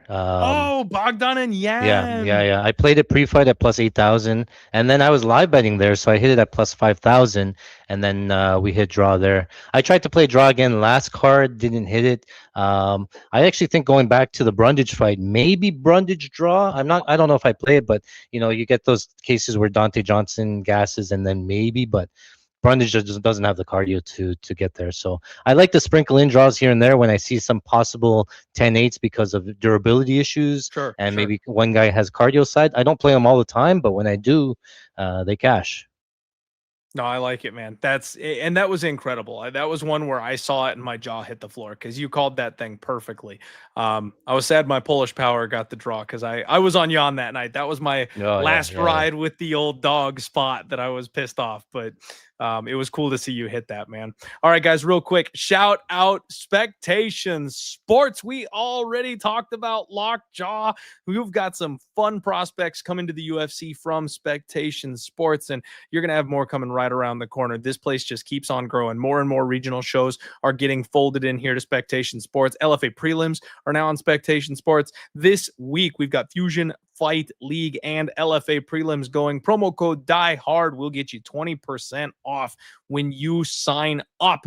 We're going to have lots of guys coming up on Dana White's Contender Series. So if you need to do the tape study, or if you're a degenerate and you just need more MMA action in your life, get in here while the getting's good. It's just going to get better. So 20% off, promo code DIEHARD when you sign up. Link is in the description below. Guys, it is UFC 326 fight week. I am joined by Art C, one of the sharpest guys in the game, probably the best MMA live bettor I've ever seen in my life. Make sure you check him out, support his work. His information is in the description as well. Hit that like button, hit subscribe, and let's keep on cooking. Next up, Gregory Hobocop Rodrigues takes on Brunno Ferreira, the Hulk. Oh my Lord, Art, I'm gonna need your help. So Gregory Rodrigues is a guy that I really have enjoyed. I've kind of come around on him lately, and I've gotten decent at reading him. He's an inside the distance machine. He's a physical monster. I don't believe for 2 seconds that this man is 34 years old. He looks like he's 42 years old. I guarantee he lied on his birth certificate, but he's a beast. I was lucky enough to have a good read on Jared Cannonier having a comeback performance against him when he got that step up in competition. Outside of that, he's just been kind of mauling people. But this is a rematch, you guys. This is a rematch of one of the biggest flukes in modern MMA history. Brunno Ferreira made it to the UFC off Dana White's Contender Series in 2023, and he jabbed Gregory Rodrigues and knocked him out cold. It was one of the craziest things I've ever seen. Now, I've talked about Gregory having some suspect durability issues, Art, but it was a jab. It was just like bunk, and he collapsed. It was so insane. So now Gregory's getting his shot, right? He's getting his chance to wipe that loss from his resume, prove that he's going to take another shot at the contenders circle. But on the other side of this thing, Brunno keeps putting wins together. I thought this guy was a meme machine. I thought he was just going to be a flash in the pan. I didn't believe that knockout from Gregory Rodrigues for 1 second. And then losing to both Nursultan Rozaboev and Abus Magomedov, those just like reconditioned me to be like, no, this guy sucks. Right? Like the Dustin Stolfus fight where he was going life and death with Dustin for a round. He did end up getting that win, right? But Dustin had some moments there early on in that fight that it was like, okay, this guy, he is not long for the UFC. But I've tried to fade him, and he has proven me wrong in his last 3 fights, man. I'm pretty sure I faded him with all 3 opponents. I'm pretty sure I bet Arman. I know I bet Marvin. I know I bet Arman. I can't remember if I bet Jackson McVeigh or not. But I've lost money trying to fade Brunno Ferreira recently. I've always talked about the cardio concerns, getting extended deep in the fight. Abus was able to take advantage of that. Never thought he was the one who would take advantage of the cardio concerns. But Brunno does a good job of getting people off balance with his judo. He's got raw, ungodly power. And then he is a BJJ black belt. So he's snatching arm bars and stuff like that, which who does that, man? Our arm bars are like regional and women's subs. This guy is catching people at 185 freaking pounds. Nobody sees it coming. And then he just beat up Marvin Vettori. That was really the big one for me, man, because I thought Marvin was going to have such a gas tank advantage that if he kept his durability, he would survive that first round and then just put a pace on this guy. And Brunno had a really good game plan, and he kept a decent volume up. And so now I'm sitting there going like, okay, maybe I'm wrong on Brunno. Like maybe I just had this guy wrong the entire time, and he's pretty damn good, it turns out. I can't get my bias out of my head from that first fight. I think Gregory was a minus 300 favorite. He's minus 200 now, Art. So you're getting a little bit of a discount on Hobocop coming from that last fight. I think Gregory Rodrigues wins it this time around. I don't know if I want to lay minus 200 on a guy who's got durability issues, who got knocked out by this man before, and they're running it back. Usually the guy that won the first fight tends to win it again the second fight. And Brunno, technically speaking, you guys, is the younger man. So, I'm going to pick Gregory Rodrigues, but Art, should I have any level of confidence whatsoever betting him? Yeah, pretty much. Like, we just talked about the Guskov fight. That fight was, I think, right before the last fight with Vettori and Ferreira. It was the same card. I was there live.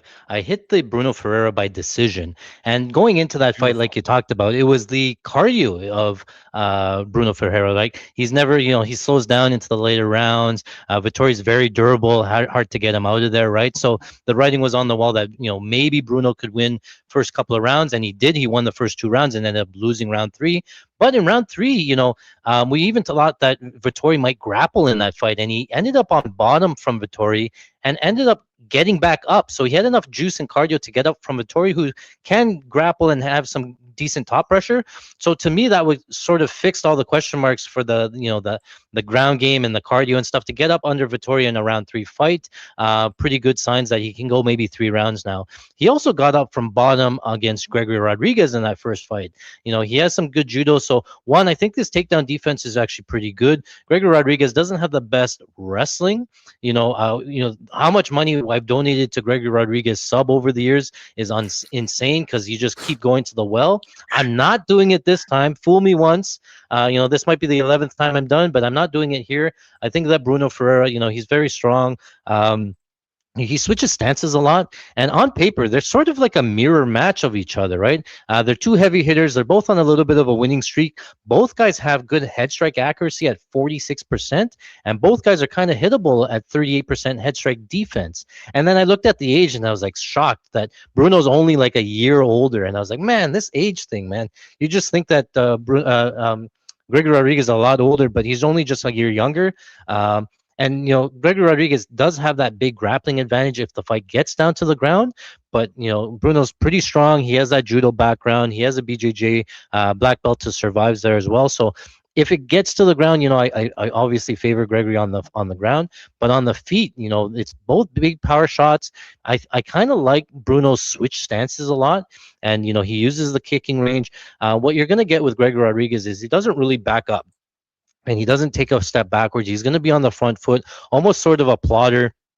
He keeps those hands real low, right? And in that first fight, you can see Bruno getting backed up on the fence. He will use his footwork. He'll circle away, and then he'll look for the big shot. So you can see Bruno getting backed up. He switched this to southpaw, and then he lands the left hook that puts him out clean. And that's an issue here is the durability for Greg Rodrigues. If Bruno hits him, it's very possible that he goes out. And then I take a look at, who the guys that he's fighting and stuff, right? Kopylov is a pretty good striker, but he normally wants to kick to the body from southpaw. Against Gregory Rodrigues that has all that grappling upside, he didn't actually kick at all because I think he's afraid of the takedown. So Kopylov, striking-wise, isn't really the best without the kicks, right? Hermanson really doesn't have a ton of power. He fought Kleiner, and, that one went late, and Kenny ends up finishing him there. So I think the power of Ferreira, it could be a difference maker. It wouldn't surprise me if Ferreira actually outpoints him early and wins, first couple of rounds. Not that Gregory Rodrigues is a huge cardio freak either. So I kind of like the upside of Bruno Ferreira. I know what you're saying. I see them sort of as mirror images of each other, 50-50. I kind of don't mind the dog shot here on Bruno Ferreira. I think for some reason, I just think that Bruno Ferreira is trending up. He's getting better with every fight. His striking's a little bit more improved. His cardio's getting better. I just think Gregory Rodrigues is sort of plateaued. I don't really see improvements from fight to fight. He sort of does the same thing over and over. He plods, he wants to catch you there. But if you can make him move and stick and move and things like that, then I think that you can be pretty competitive. Bruno has a chin there as well, so he can keep himself sort of in the fight. I don't mind the dog shot here, so I wouldn't surprise me if it goes over. I think the under is fair because just Bruno forcing the firefight, being on the front foot. Gregory Rodrigues forcing the pace, being on the front foot, Bruno having to circle off. Bruno's not going to look to grapple to relieve the pressure, so he's just going to have to engage in the chaos. And then in the chaos, it's just first one to go down sort of thing. So the under 1.5's not too bad, but I don't mind the value on the Bruno Ferreira side.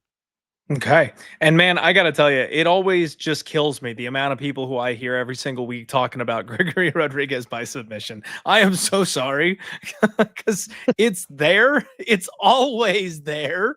You got to bet this guy inside the distance because I swear it's going to happen in one of his next 2 fights. It'll eventually happen and everyone will have given up on it. Everyone will be on the KO prop. So please bet inside the distance for the love of God. Oh, it should be fun, man. This should be a fun fight. That under makes a little bit of sense to me. The -120 under 1.5. Gregory does like to get in there and bang. And if these guys start swinging, I don't know if anybody's going to be able to withstand that. Marvin Vittori's got pillow fists, so obviously you can go 15 minutes swinging hard with a guy like that. With Gregory, not so much. Somebody's and a blockhead, right? Vittori just eats shots for dinner, so yeah, yeah, for sure. All right. So no, I respect it. I'm not tailing. I'm not jumping in on Bruno. You can't make me. But I kind of like that under 1.5 look. We'll see what happens here on this one, you guys. Next up, we've got Drew Dober taking on Michael the Menace Johnson. And this is a really interesting matchup between a couple guys deep in their career. Michael Johnson, another guy who I kind of wrote off as dead a couple of years ago, man. He's 24-19. He's 39 years old, and he's on a 3-fight win streak. I mean, he's 4-2 in his last 6 overall, but damn, dude, like 3 fights in a row. Now, and then I say that, I go back and I kind of look at the guys, but it's like, oh, it's Darius Flowers, which, yikes. I mean, he got cut by the UFC. Word on the street, he's getting another crack for some reason, but he was not good. Otman Azaitar, terrible, right? Knocked him out. And then the Daniel Zellhuber win. Now, recently, that was the one where everyone was losing their minds. It was a huge upset. He was like a 5-1 underdog. I was jealous I didn't get there. I'm an idiot. I'm jealous I didn't go back to the well with Bobby Green. After seeing MJ pull that thing off, Bobby Green was a piece of cake this past week, and I didn't have the conviction to say that he was going to make the same mistakes again. I was expecting improvements from the young kid. That one bit me in the ass. But it's like, okay, so all 3 of those wins, I'm like, like those don't look very good, man. Like, yeah, he got the win, but are they worth much? Not a lot. So then you go back before that, and it's Mark Diakiese, another guy that got cut that was kind of grappling only at that point, right? Alan Patrick, like, he just really doesn't have a well-aging resume at this point. And on top of that, he finds a way to just fumble the bag and die after winning 2 rounds of a fight. Like, there's so many times where he'll be in the driver's seat and he just gets bonked by the right hand. He has a problem, Art, with that right hand. It's the same thing that knocked him out in both of his big KO losses. And that's because he like rushes in. He's explosive. He's fast. He flurries. He's quick. His boxing is good. And his hands are always here, like right here. He never has his hands up. There's no protection. If you can counter this man, he goes down. Drew Dober is 37 years old, so he's getting up there himself. 28-15. He just had a bounce back fight against Kyle Prepelic, snapped a 3-fight losing streak. He got a big finish in the 3rd round. It wasn't an easy fight. I really thought that he was going to shine in that spot. It was kind of more of a fight of the night type situation.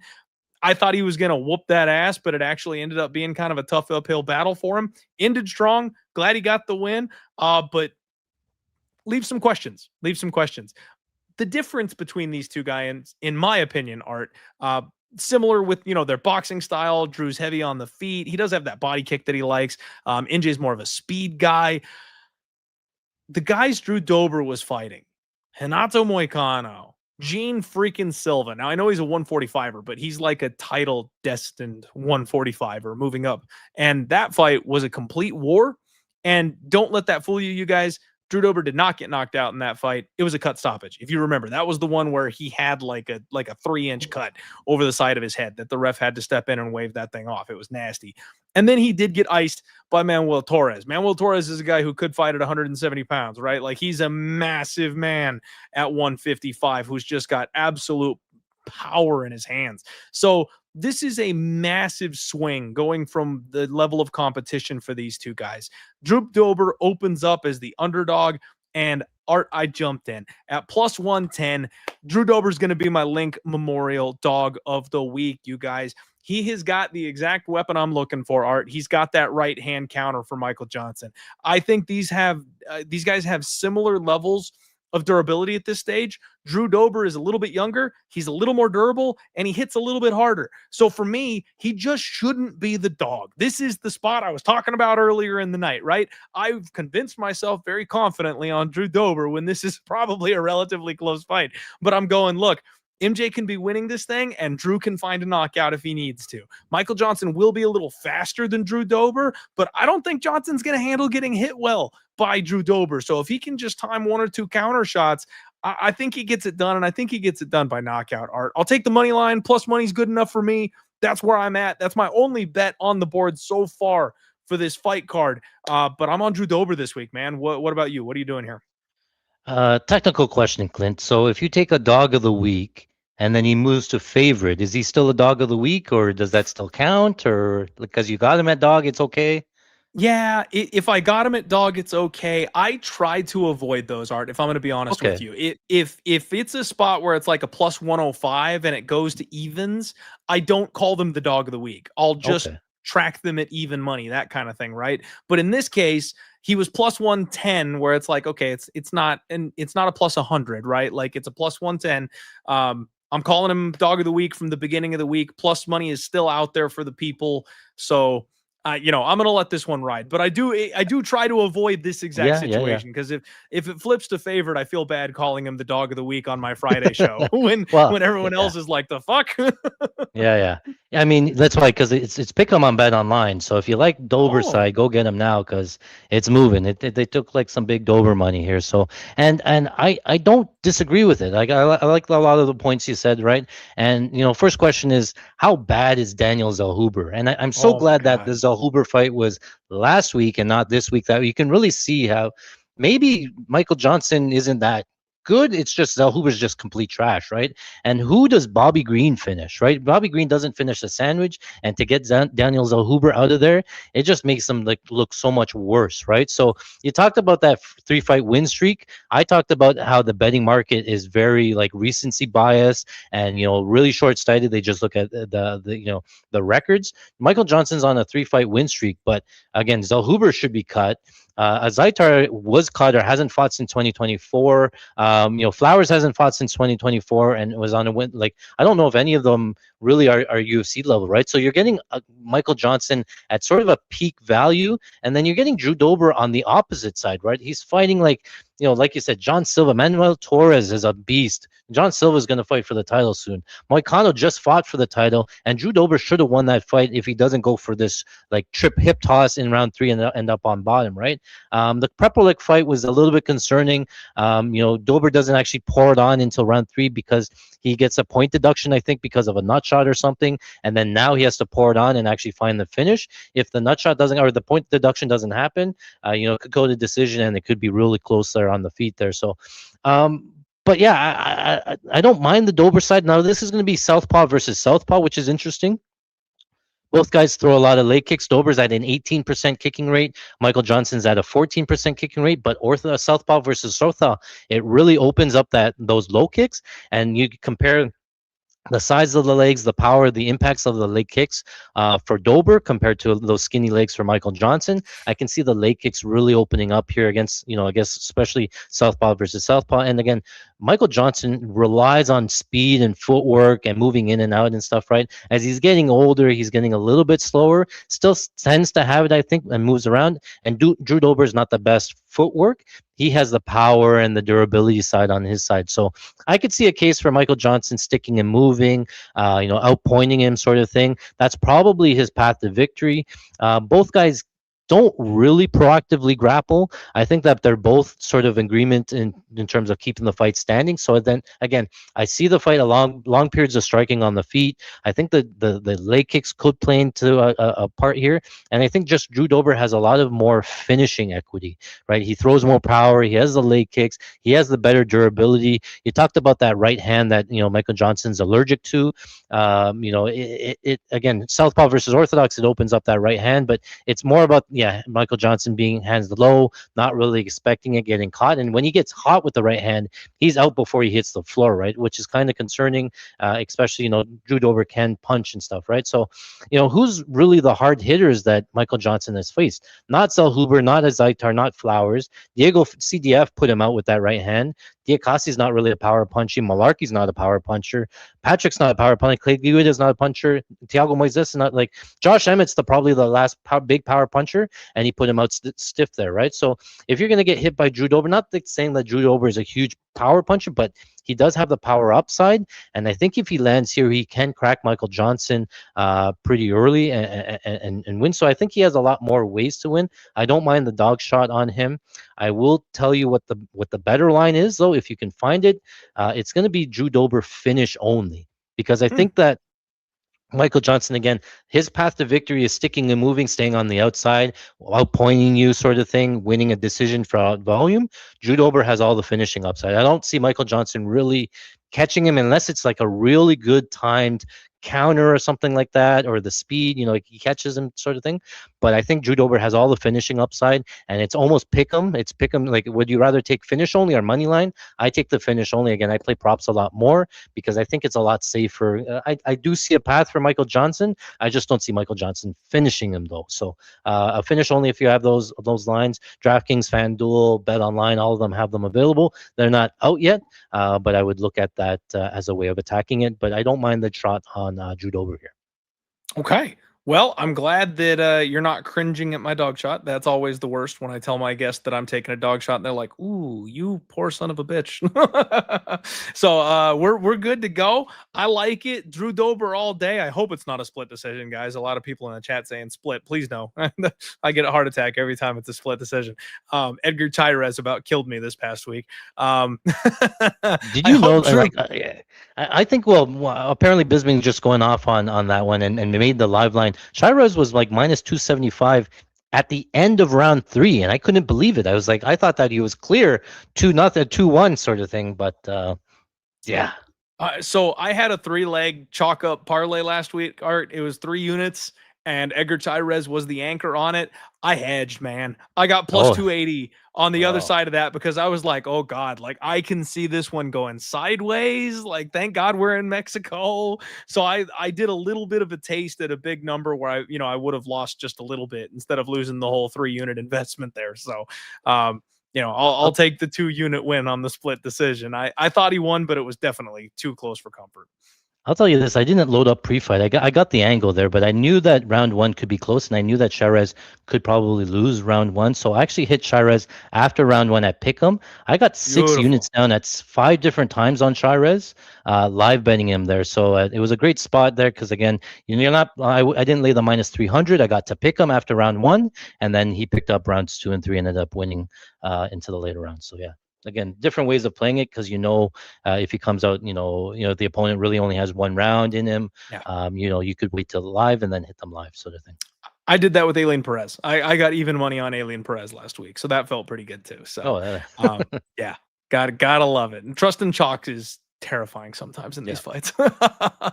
All right, guys, we've got over 300 of you live watching the show right now across all platforms. Thank you very much. Again, please share the show, hit the like button, check out my boy Art, and let's break down these last couple of fights.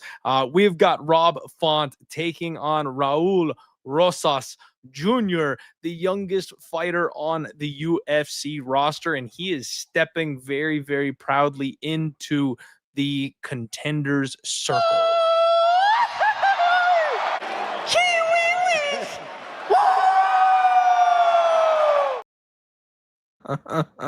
Gotta love that kid. He's got his own style. He's a relentless grappler, man. Art, there's very few. I use the term relentless grappling a decent amount, right? There's several people I can apply that to.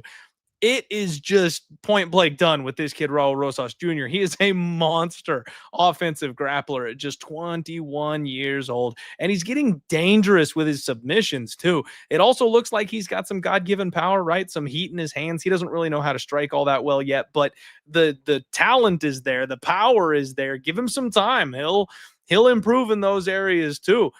His last win over Vince Morales, in my opinion, was really impressive. Vince is one of those guys where he's not going to beat a lot of people on the UFC roster, but it is blood, sweat, and tears every single minute in that cage with that guy. He will make you earn it. He will make you work for it. And he had Raul really deep in a Peruvian necktie in round 3. Raul did a good job of calming down and escaping that submission attempt, finding his way back to top position. Overall, just a very, very strong performance from a guy in Vince who could have theoretically veteran checked him the way my boy C-Rod did back in the day. So good win for Raul. I like the kid. I like the direction he's going. What's crazy is he doesn't even have his man muscles yet. He's got that massive back on him. He's very strong. He's very well built. And at 21 years old, he's just going to be getting better. He's going to get more dense. He's going to get stronger. Rob Font, 22-9. The cartel is in free fall, my guy. It has been a long time since anybody from the cartel has gotten a half decent win. Font is a high-volume boxer. He's not going to knock a whole lot of people out, though. He's got some pillow hands going on. Still hard to believe he knocked out Adrian Yanez back in the day. He's 2-2 in his last 4. Got a greasy split decision over Gene Matsumoto in his last fight. And I'll never forget the Marlon Vera and Davison Figueiredo fights where he doubled them up on volume. And it was just not being able to handle the power shots coming back the other way that swung those fights. Rob's never been knocked out, though, you guys. So it's one of those weird things where it's like he doesn't take damage super well, but he doesn't go all the way out either. He finds a way to hang tough and stay in the fight, which is kind of wild. I think Raul is understandable chalk here because of that grappling upside. You expect Rob Font to get taken down. You expect him to get controlled. It's a 15-minute fight. If it were 25 minutes, maybe this is a bit of a different story. But I could see Raul clubbing and hurting Rob once or twice on the feet, just in kind of a mad clash, a car crash type situation, and then collecting the legs and taking him down. It's hard to put a -200 price tag on a 21-year-old kid in a fist fight, especially against a veteran like Rob Font, a guy who just beat up somebody like Kyler Phillips. But I do think that Raul is single-minded and has a game plan, and he sticks to it, man. He will follow that game plan to a T. So unless Rob is able to put some heat on him and get some respect with the hands early, I think Raul's just going to end up kind of grinding on him. So Raul by decision for me. I don't know that he's going to find a finish over Rob Font. Yeah. Here's a trivia question here for you, and this is kind of crazy. Do you know what the biggest age gap in UFC history was? Ooh, that is a good question. No, I don't. Okay, so Had to be like Randy Couture. it's close. Yeah. Back at UFC 4, it was Royce Gracie. I think he was like 19 against Ron Van Cleef. Cleef was 51 years old, and there was a age gap of 23 years. The second biggest was Clay Guida against Chase Hooper. That was 17 years, 9 months. The third biggest was Sergey Spivak versus Alexei Oleinik. That was 17 years and 7 months. And the fourth biggest age gap is this fight. Raul Rosas versus Rob Font. He's going to be 17 years younger and 4 months. It's just a huge age gap, especially at 135, where you rely on speed, power, movement, durability. All of that is such a huge edge, especially at those younger years. And Raul Rosas is just getting better as, every time we see him. You have to lump in, levels of improvement from fight to fight. You don't see him that often, but when you do, he's improving. And Rob Font has to be on the decline and stuff, right? And you talked about those pillow fists and stuff, right? Rob Font, he fights from orthodox. One of his best strengths is his jab, right? He has a really good jab, good volume. He has a 26% jab rate. He has a 15% 1-2 rate, 7% double jab rate, and a 4% 2 rate. So over 50% of his strikes are just ones and twos. 1-1s, 2s, 1-2s. Every meat and potatoes down the middle. Doesn't throw a ton of kicks, right? Over the last 6 fights, which span 4 years, Rob Font has 7 leg kicks in total. That's like 1 leg kick per fight here, right? So, and the biggest thing is that he fights from orthodox, and Raul Rosas fights from southpaw. So it's not even like Rob Font, his biggest strength is that jab. It negates him because, Raul Rosas switches stances and can fight from southpaw where the jab isn't as effective, right?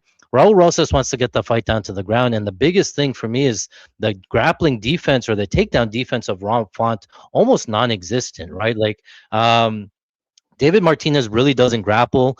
So, throw that one out to the window, right? John Matsumoto got 7 takedowns on 10 attempts for 6 minutes of control. Kyler Phillips doesn't really grapple, got 4 takedowns on 4 to 5 for 5 minutes. Figgy got 4 to 7 for 4 minutes of control. And Sandhagen, he was mainly a striker, got 7 takedowns on 7 attempts, 20 minutes of control. I think that Raul Rosas is a better grappler than all of those guys put together.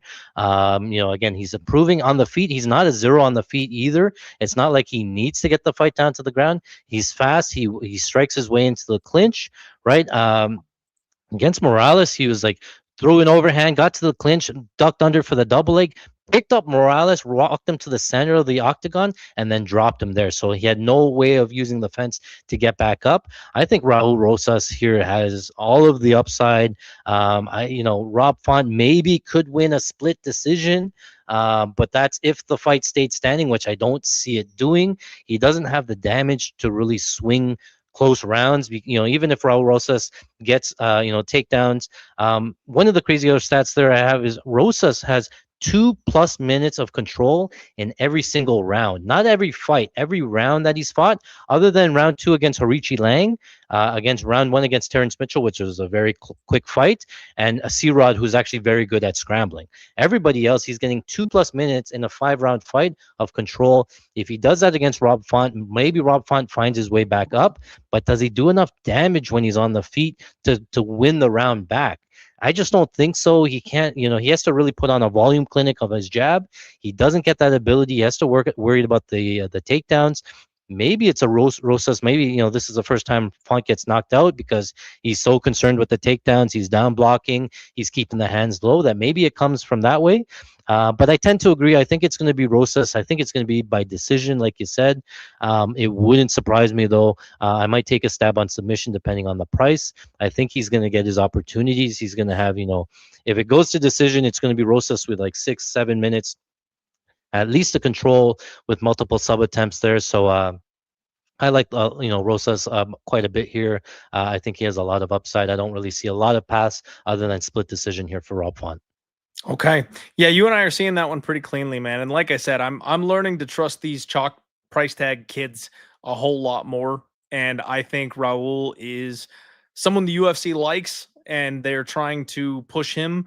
We just got done with the Mexico City card, you guys, and they saved Raul Rosas Jr. for the numbered UFC card. And in my opinion, Art, that says something. Like, they know there's going to be more eyes on the pay-per-view card than there are going to be on the Mexico City card. So, they're putting him in a spot where he can get a big win with a big name on his resume. It's his job to go out there and actually get it done. But one of the big things I have an issue with is Francis Marshall last week.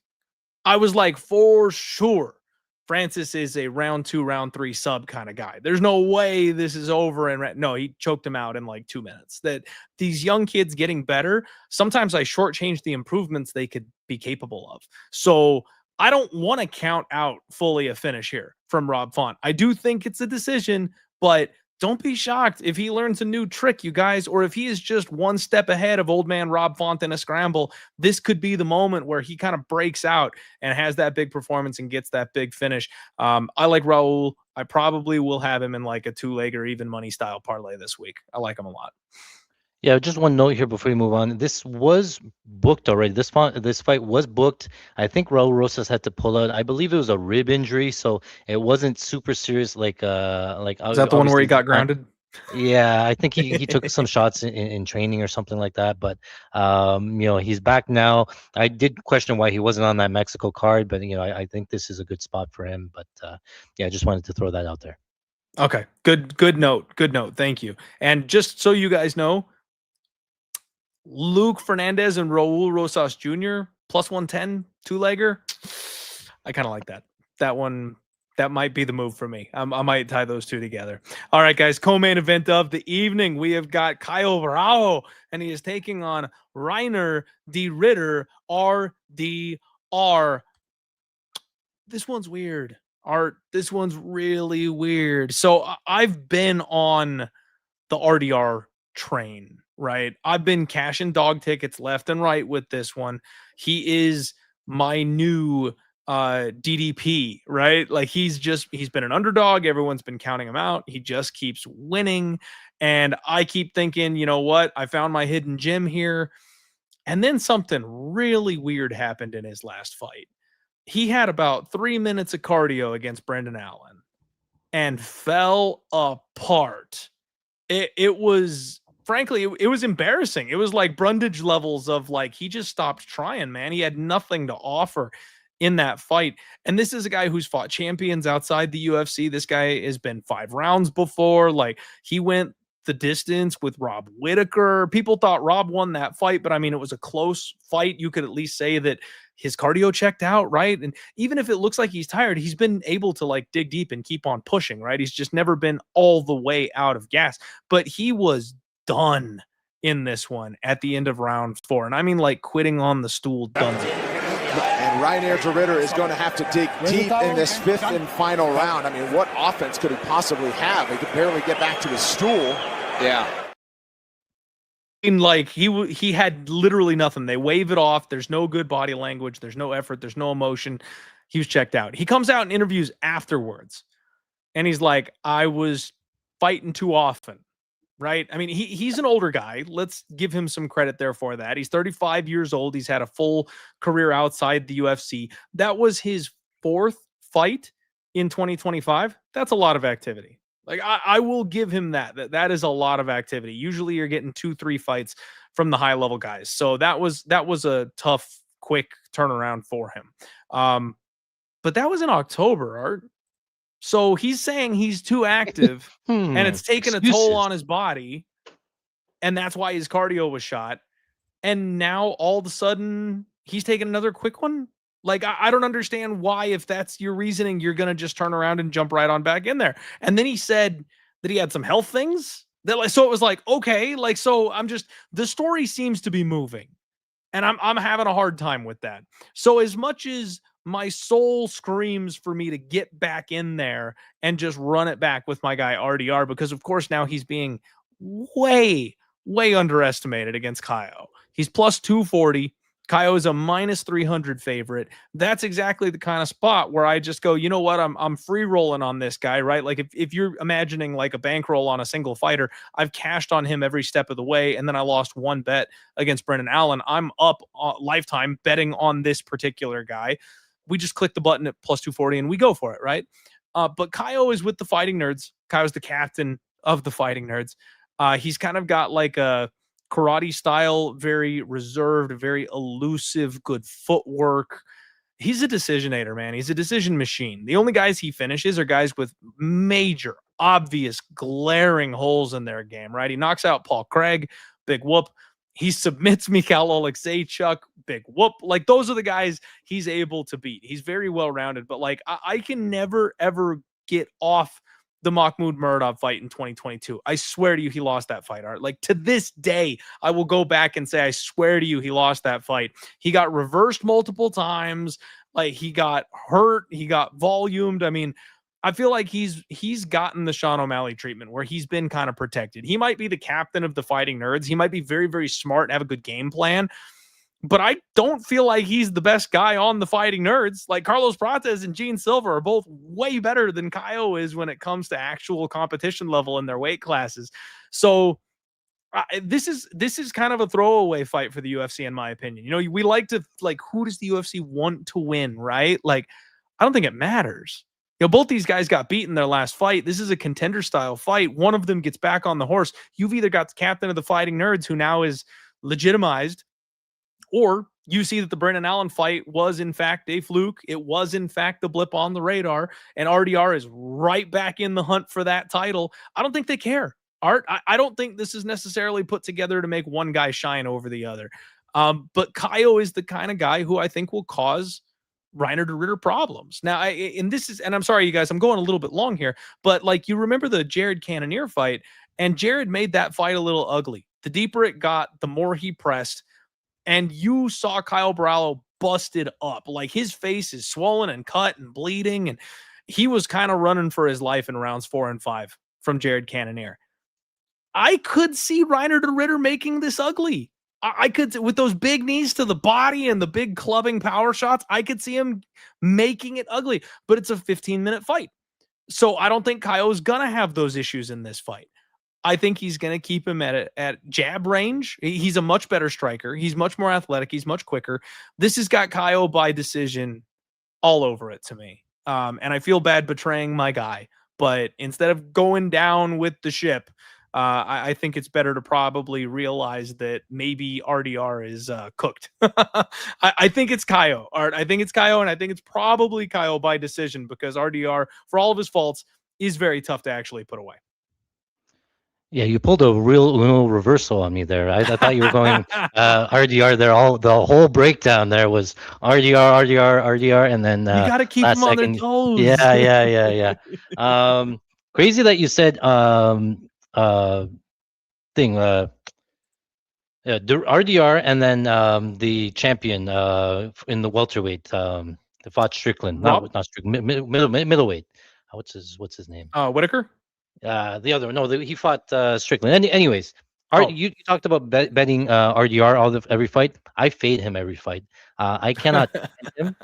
You talked about Brendan Allen being a fluke. What if I told you that was not the first time that he quit on the stool? He's quit on the stool before when he cannot get his grappling game going, and that was in round 3. He technically wanted to quit against Allen in round 3. He just gutted it out, got taken down, and survived on the ground there. So I do not think that you can play RDR because he does have that quit mentality. It has not been the first time. We've seen it over and over again. And when he cannot get his grappling game going, he starts to fade and stuff. In a 3-round fight, I do think that is a little bit different. He tends to fade, in round 3 into round 4 sort of thing. But I like everything here I think this is a horrible stylistic matchup here for RDR. And I just want to poke holes. I know you're saying that you're winning on RDR. So Brendan Allen, actual good counter grappler. He was the better striker. Brendan Allen is not the best striker, but he was the better striker, and he was able to scramble, keep the fight on the feet. And round 1 looked dicey there at moments, but Allen comes back, right? Robert Whitaker again. I thought Whitaker won that. I admit that it was close. It came down to late. It was more of the knees and stuff from RDR. Bo Nickel's a wrestler and couldn't wrestle here because RDR actually knows what he's doing on the ground. So Bo Nickel forced to strike. Bo Nickel does not strike. He spams overhands, and that's about it.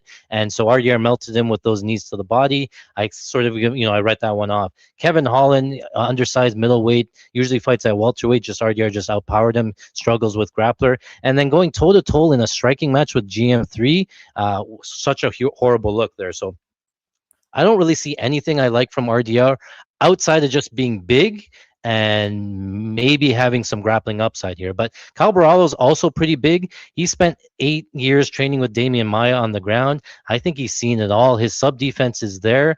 But, you talk about the fighting nerds, he's going to come out with the game plan. And the game plan's simple, what he does all the time. It's going to stay at range. He's going to take the karate stance. It's going to be, I believe, southpaw versus southpaw here. RDR doesn't really...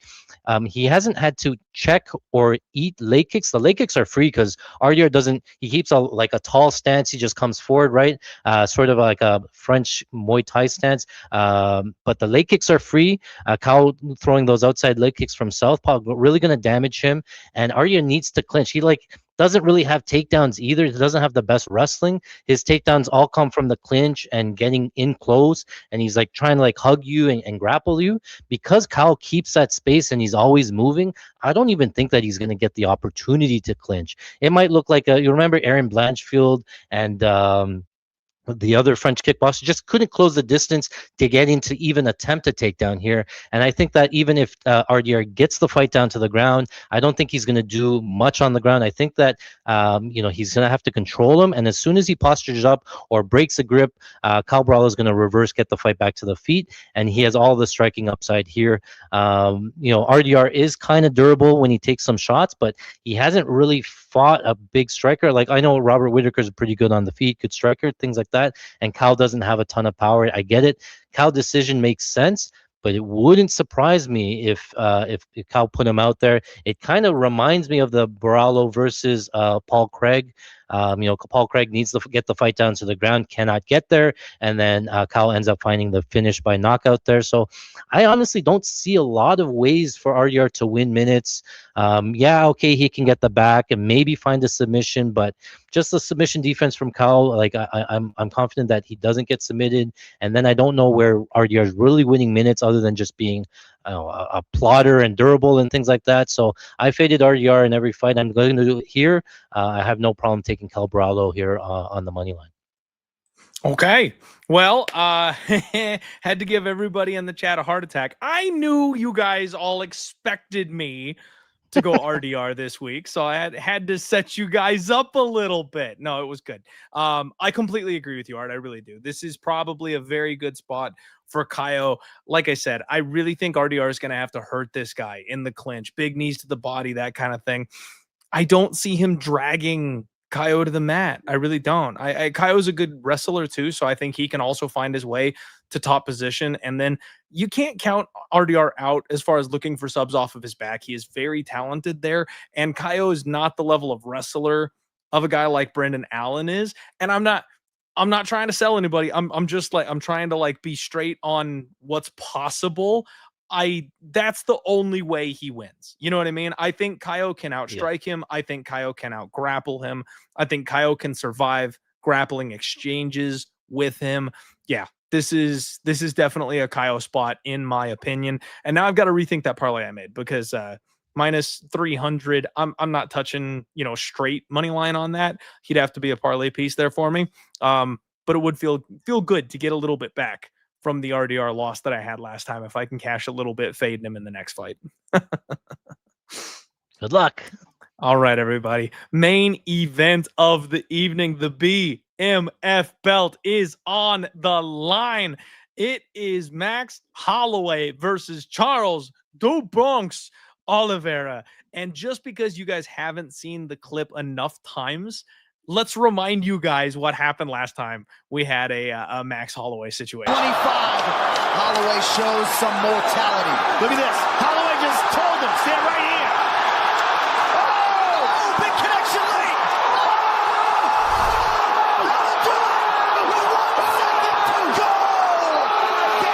Face first on the canvas. Oh my Lord.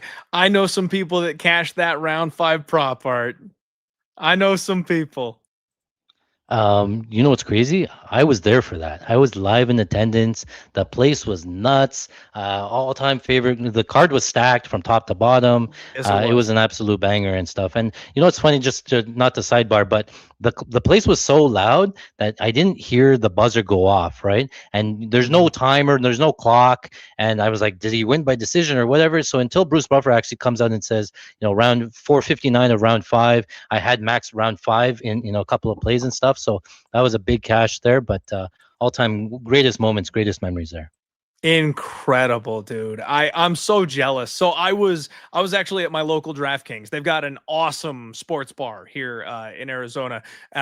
Big TVs all the way around the room, great food. And we were hanging out that night, similar situation. Now I was pissed because I did a round 2-3 round robin thing, and for whatever reason, right before I plugged it in, they pulled those numbers off of the Holloway main event. So I ended up doing the round robin without Max Holloway, and then I was very, very sad because I would have cashed a massive, insane parlay with Max Holloway round 5 in there, but I missed out. Everybody else got to cash. I missed out. That's probably why you guys all cashed, actually, is because I didn't get my my portion of the bet locked in. But I had Max Holloway that night as well. I was happy to just get the money line on that one. It was an insane night. It was an insane fight. And Max has just still freaking got it, man. Best boxer in the UFC right now. The volume is insane. I will say the legendary Holloway durability, it does seem like it's starting to chip away just a little bit. He is reacting poorly more to shots these days. You can see he does get hurt a little bit more often. He does. It's almost like a pause button, Art. Like he has to shake it off. You know what I mean? He'll get banged by something and he just kind of goes, and then he goes again. And he never used to even react. It didn't even phase him before. So I know we already got the big one, right? Ilia Topuria knocked him out. But guys, it's coming. Like that durability can't survive forever. So we've got to be careful about Max Holloway bets these days because the chin is starting to go. But all in all, skills couldn't be higher, right? He sets significant strike records on people's faces, has his entire career. He's 1-4 in his last 5. Hell, if Topuria didn't exist, he'd be the UFC's 155-pound champion right now. Charles "Do Bronx" Oliveira, 36-11. He is 36 years old. So both these guys getting up there a little bit towards the end of their careers. He is 2-2 in his last 4. He's also a Topuria victim. We know that. He dropped that split decision to Arman Tsarukyan. Very close fight. I actually kind of thought he won that fight. He almost choked him out. That was the one where Arman had to eject straight out of his pants to survive the choke attempt. Dubronx is still as dangerous as ever on the mat. But I will say, I thought he was slowing down, man. The Michael Chandler fight where he had a lot of control time, a lot of body triangle, slowed the pace down. I kind of thought that was the swan song, man. He did not look the same to me in that fight, Art. He really didn't. And then he whooped Mateos Gamrot's ass. But he was not afraid of anything Mateos had to offer that night. Gamrot came out and did what he could, but Dubronx wasn't slowed down by the boxing. He got landed on a couple times in that fight, and you could tell he just wasn't worried about the power coming his way. Started kicking the dude. When it hit the mat, he hit sub attempts. He was transitioning to the back. He body triangled him, and then Gamrot was like, oh, I can't take this guy down. Well, fuck. He didn't know what to do after that point, and you could see it in round 2. Charles was on a mission. Got him out of there in round 2 via sub. Insanely impressive. Both these guys coming off of really good bounce back performances after both getting knocked out by the same guy. I love this fight. Art, I love this fight so much. Both guys are 145-pound transplants. They both moved up to 155 eventually, right? Charles a long time ago. So he's the more natural 155er. I think he's probably going to be a little bit bigger. But Max Holloway seems like he's permanent for the rest of his career up here at 155 now, it would seem. 2.5 round total, over is minus 155. There's so much firepower in this fight. I don't think I want to even think about an over. I'll be honest with you. Art, there have been many times where I've argued for like laddering overs in these 155-pound fights because these guys are capable of being technical. These guys are capable of dragging their fights out a little bit further, and then they just don't. Then they just murder each other in the first and second rounds of these fights. So I'm kind of biased losing money on the over 2.5 to thinking the under 2.5 is probably the play here. You know what? This whole week, I really thought I was going to be like sold 1000% that I'm betting Max Holloway here. And I don't know if he's going to have the kind of pop in his hands to threaten Charles Oliveira, to keep Charles off of him grappling. You know, that the moment with Gaethje was amazing, but it's the end of a 5-round fight, 25 minutes of pure beatdown. And then he hits him with this insane clubbing shot at the last second that puts him out cold.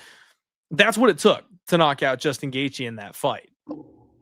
I don't think Charles is just going to stand there in front of him for 5 straight rounds and take that kind of damage from him. And similarly to what happened with Gamrot. Now, don't get me wrong.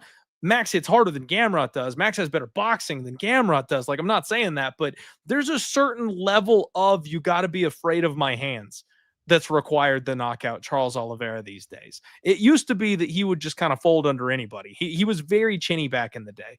I don't think that's the case anymore. And I'm kind of feeling like Charles might be a little bit live in this spot, Art. It seems like everyone's so high up on the BMF title and the knockout and the run that Max is on that they're kind of forgetting how much of a badass Charles Oliveira is. And while Max can grapple, Charlie O is deadly on the mat. How long has it been outside of the Ilya fight that we've gotten this kind of plus money on a guy like Charles Oliveira, who is the finish leader for the UFC, the all-time finisher in the UFC's history books? Art, I think this is dog or pass.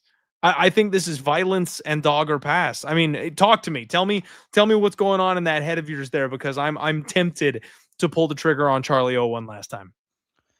I mean, I honestly think that I have a pretty good read on this fight, and I guess before I start here, you know, the reason that I consider Max to be the BMF is like he was up 4-1 in that fight and still chose to strike and throw down with Justin Gaethje, who throws like a truck, and Max doesn't have a ton of power, and he knocked him out there, right? So he had no problem throwing down and knocking him out, but that's how he finished him, right? And you touched on that, right? And Max Holloway's never been a huge power puncher. He's been a good boxer, good volume, good footwork, good, all that stuff, but never a power puncher, right? And you talked about even Charles's durability, in the earlier career. It's gotten somewhat better. I don't know if he's found something or whatever, but this one comes down to, obviously, you see Oliveira, and I think it's easy to say, if the fight stays standing in a pure stand-up fight, it's going to be Max Holloway all day, right? And in a pure grappling fight, it's going to be Charles Oliveira all day, right? And the problem is that where will the fight actually take place and how the fight get there and stuff, right?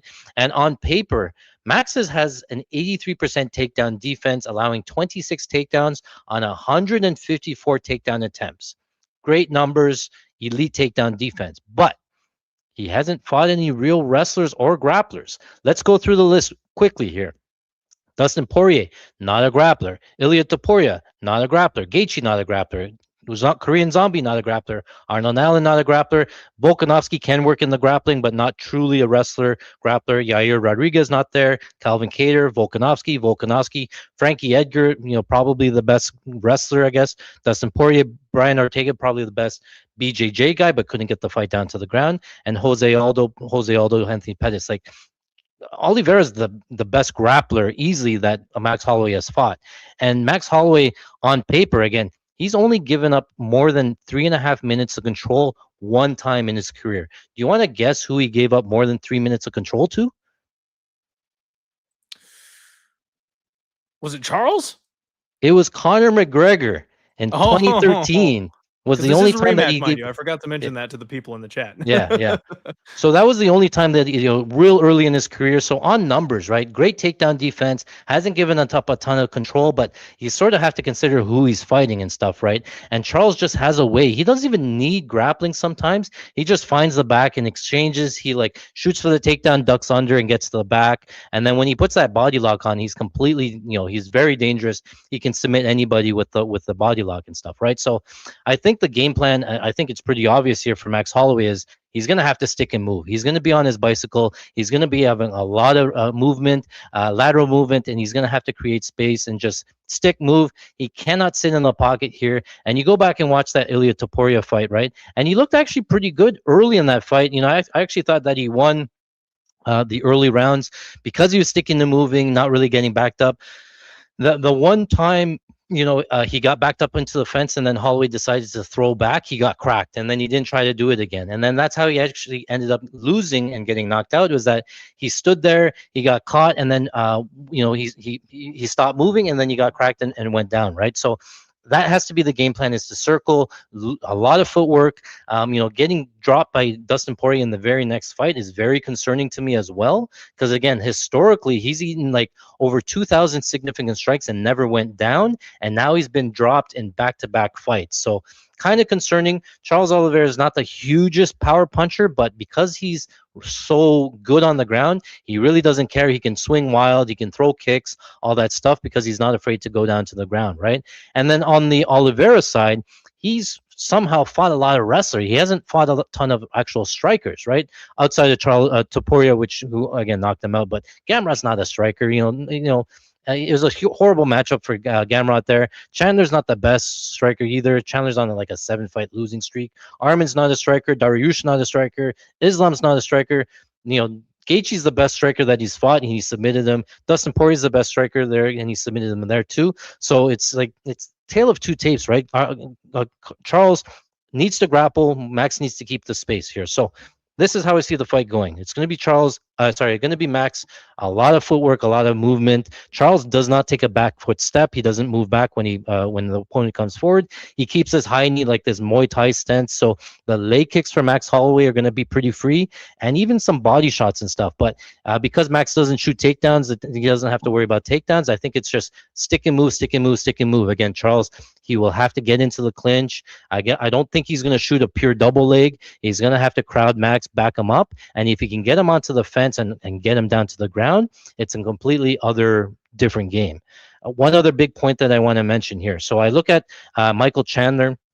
I look at Dustin Poirier. Charles Oliveira gets the takedown and actually moves his way into mount. Normally in those positions, especially Dustin Poirier gives up his back almost every single fight. In round 2, he decided to just eat the damage. All right, he didn't give up his back at all. Didn't even try to get up. So I can see a lot of minutes being lost here because against somebody like Oliveira, because he's so dangerous with the back take, do not give up your back on the scramble to get up. Lose the round on purpose. Play safe, close guard on bottom, control the posture. That's what Chandler did. That's what Poirier did. It's a smart game plan. Even Poirier came out and talked about it after, because the very next round, Charles Oliveira gets the back and he submits him. So I can see a lot of minutes here getting lost if Charles can get the fight down to the ground. I think Max has to play it safe here. He's not going to try to scramble to get back up and give up his back. Close guard, lose the round, and then because he's normally a fighter that builds, Max probably builds into the later rounds. It's okay if he loses 1 round or 2 from top control and limiting it. So I actually see, a lot of people saying no way the fight goes to decision. Why? Max is not a huge finisher on the feet, right? He finishes Gaethje in the last second, okay, but when has he really punched somebody out, right? Calvin Kattar took an absolute beating. That one went to decision. Volkanovski, obviously very durable, went to decision. Arnon Allen went to decision. When is he finishing guys? Like Zombie at his retirement fight? Get Gaethje with the last second. Why is Charles all of a sudden so fragile that he's going to get dropped, right? So I could see the fight going to decision. Charles Oliveira decision is not out of the question either, because I think if he does get on top, he's going to win rounds and minutes because of top time. As long as he doesn't get the back and he doesn't sink in the sub, he can win minutes. He's going to be on the front foot. And then Max, because he doesn't want to engage in the pocket, he's going to stick and move, and really not really load up on shots anyway. So I see both ways of going to decision, whereas finishes, it's Charles by back take and rear naked choke, or it's Max by late finish, round 3, 4, 5 KO. Otherwise, I think goes to decisions very live. I wanted to bet Max Holloway so bad, but at juice at minus 220, it's even growing now. I don't think I can get there because Max doesn't have any sub equity here. The Max KO has to come late. He's not going to finish him early. And I think most of his win equity is tied to a decision, whereas Oliveira can KO. It's probably not as good as Max, but Oliveira has some finish equity and he has decision equity there too. So I don't think I could get to minus 200. It's not like a 3-1 dog. I think there's value here on Charles Oliveira. I think goes to decisions a little bit safer because a lot of Max's win equity is tied to decision anyway, and then you get the free roll of Oliveira by decision there. So I think it goes over. The 2.5 sounds very tempting to me. I might play that, but I think Oliveira's live. I could see going both ways. If it does get to decision, I think it's going to be pretty close because Oliveira is going to have success at some point, and it's going to be really close. And then it might the round might save him, and then he gets to the next round, sort of thing. Okay, all right. Well, I'm glad you're not smash spotting Max Holloway with me saying that Charles is live. That was, again, my worst fear is you being like, no, bro, like lay it with Holloway all day.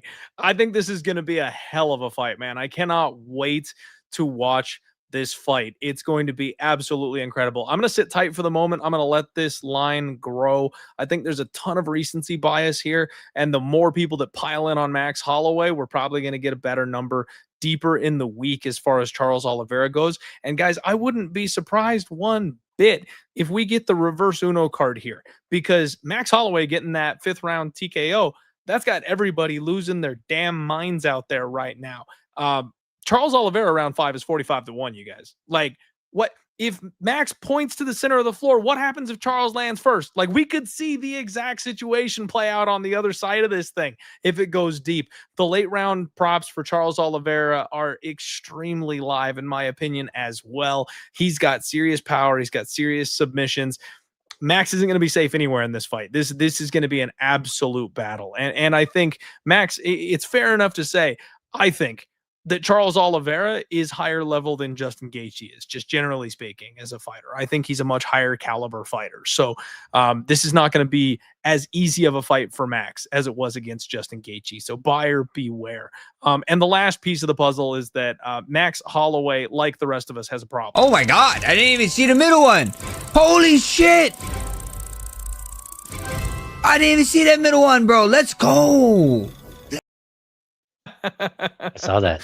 God love Max Holloway, and God love you guys. Thank you all very much for joining us on the Die Hard MMA podcast this week. It has been epic breaking down this absolutely stacked card with my guy, Art. Thank you so much for joining me, my friend. Let the people know how they can support you, where they can digest more of your content, what you've got going on, sponsors, whatever. The floor is yours, my guy. Feel free.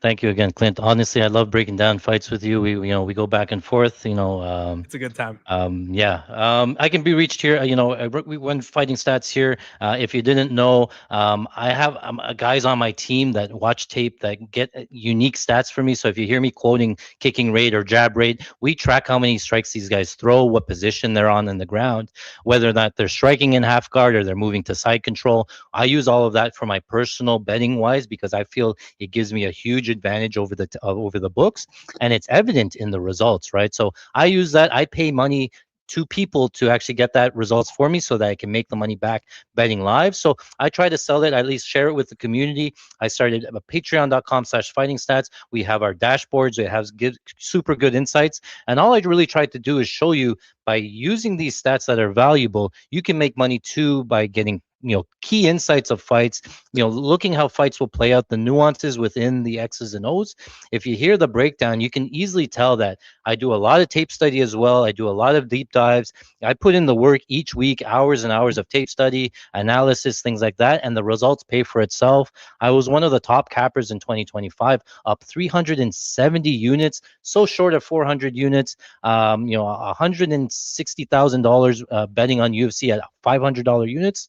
So absolutely crushing it. And that's just pre-fight. Live last year, I made another 63,127 units. This year, I'm already up at another 22 units of live betting. And you guys are in it for a treat this weekend. On Saturday, I will be live streaming on YouTube. I will share my screen. I will tell you who I'm betting. I will give you pre-fight breakdowns just like these ones. And during the fight, I'll call out play-by-plays. I'll tell you who I'm betting, and I'll tell you when I'm betting them. So you can tell if, I'm going to be betting them anyways. I'm just letting you know when I'm taking them, and I'll tell you why, and the results speak for themselves. So you can join us for free at patreon.com/fighting stats. If you want the stats and the breakdowns and going forward, I don't do it every week on YouTube, but I do it every week on our Patreon. So our Patreon subs get access to it. We watch and we live bet on it together each week. There's tons of events, immense value, and you're getting the expertise. We've been doing this for so long. We've seen all the fights. We have all the things. And again, I only specialize in UFC. I don't bother spending time in any other sports. So those guys that bet every other sport and stuff, it's impossible.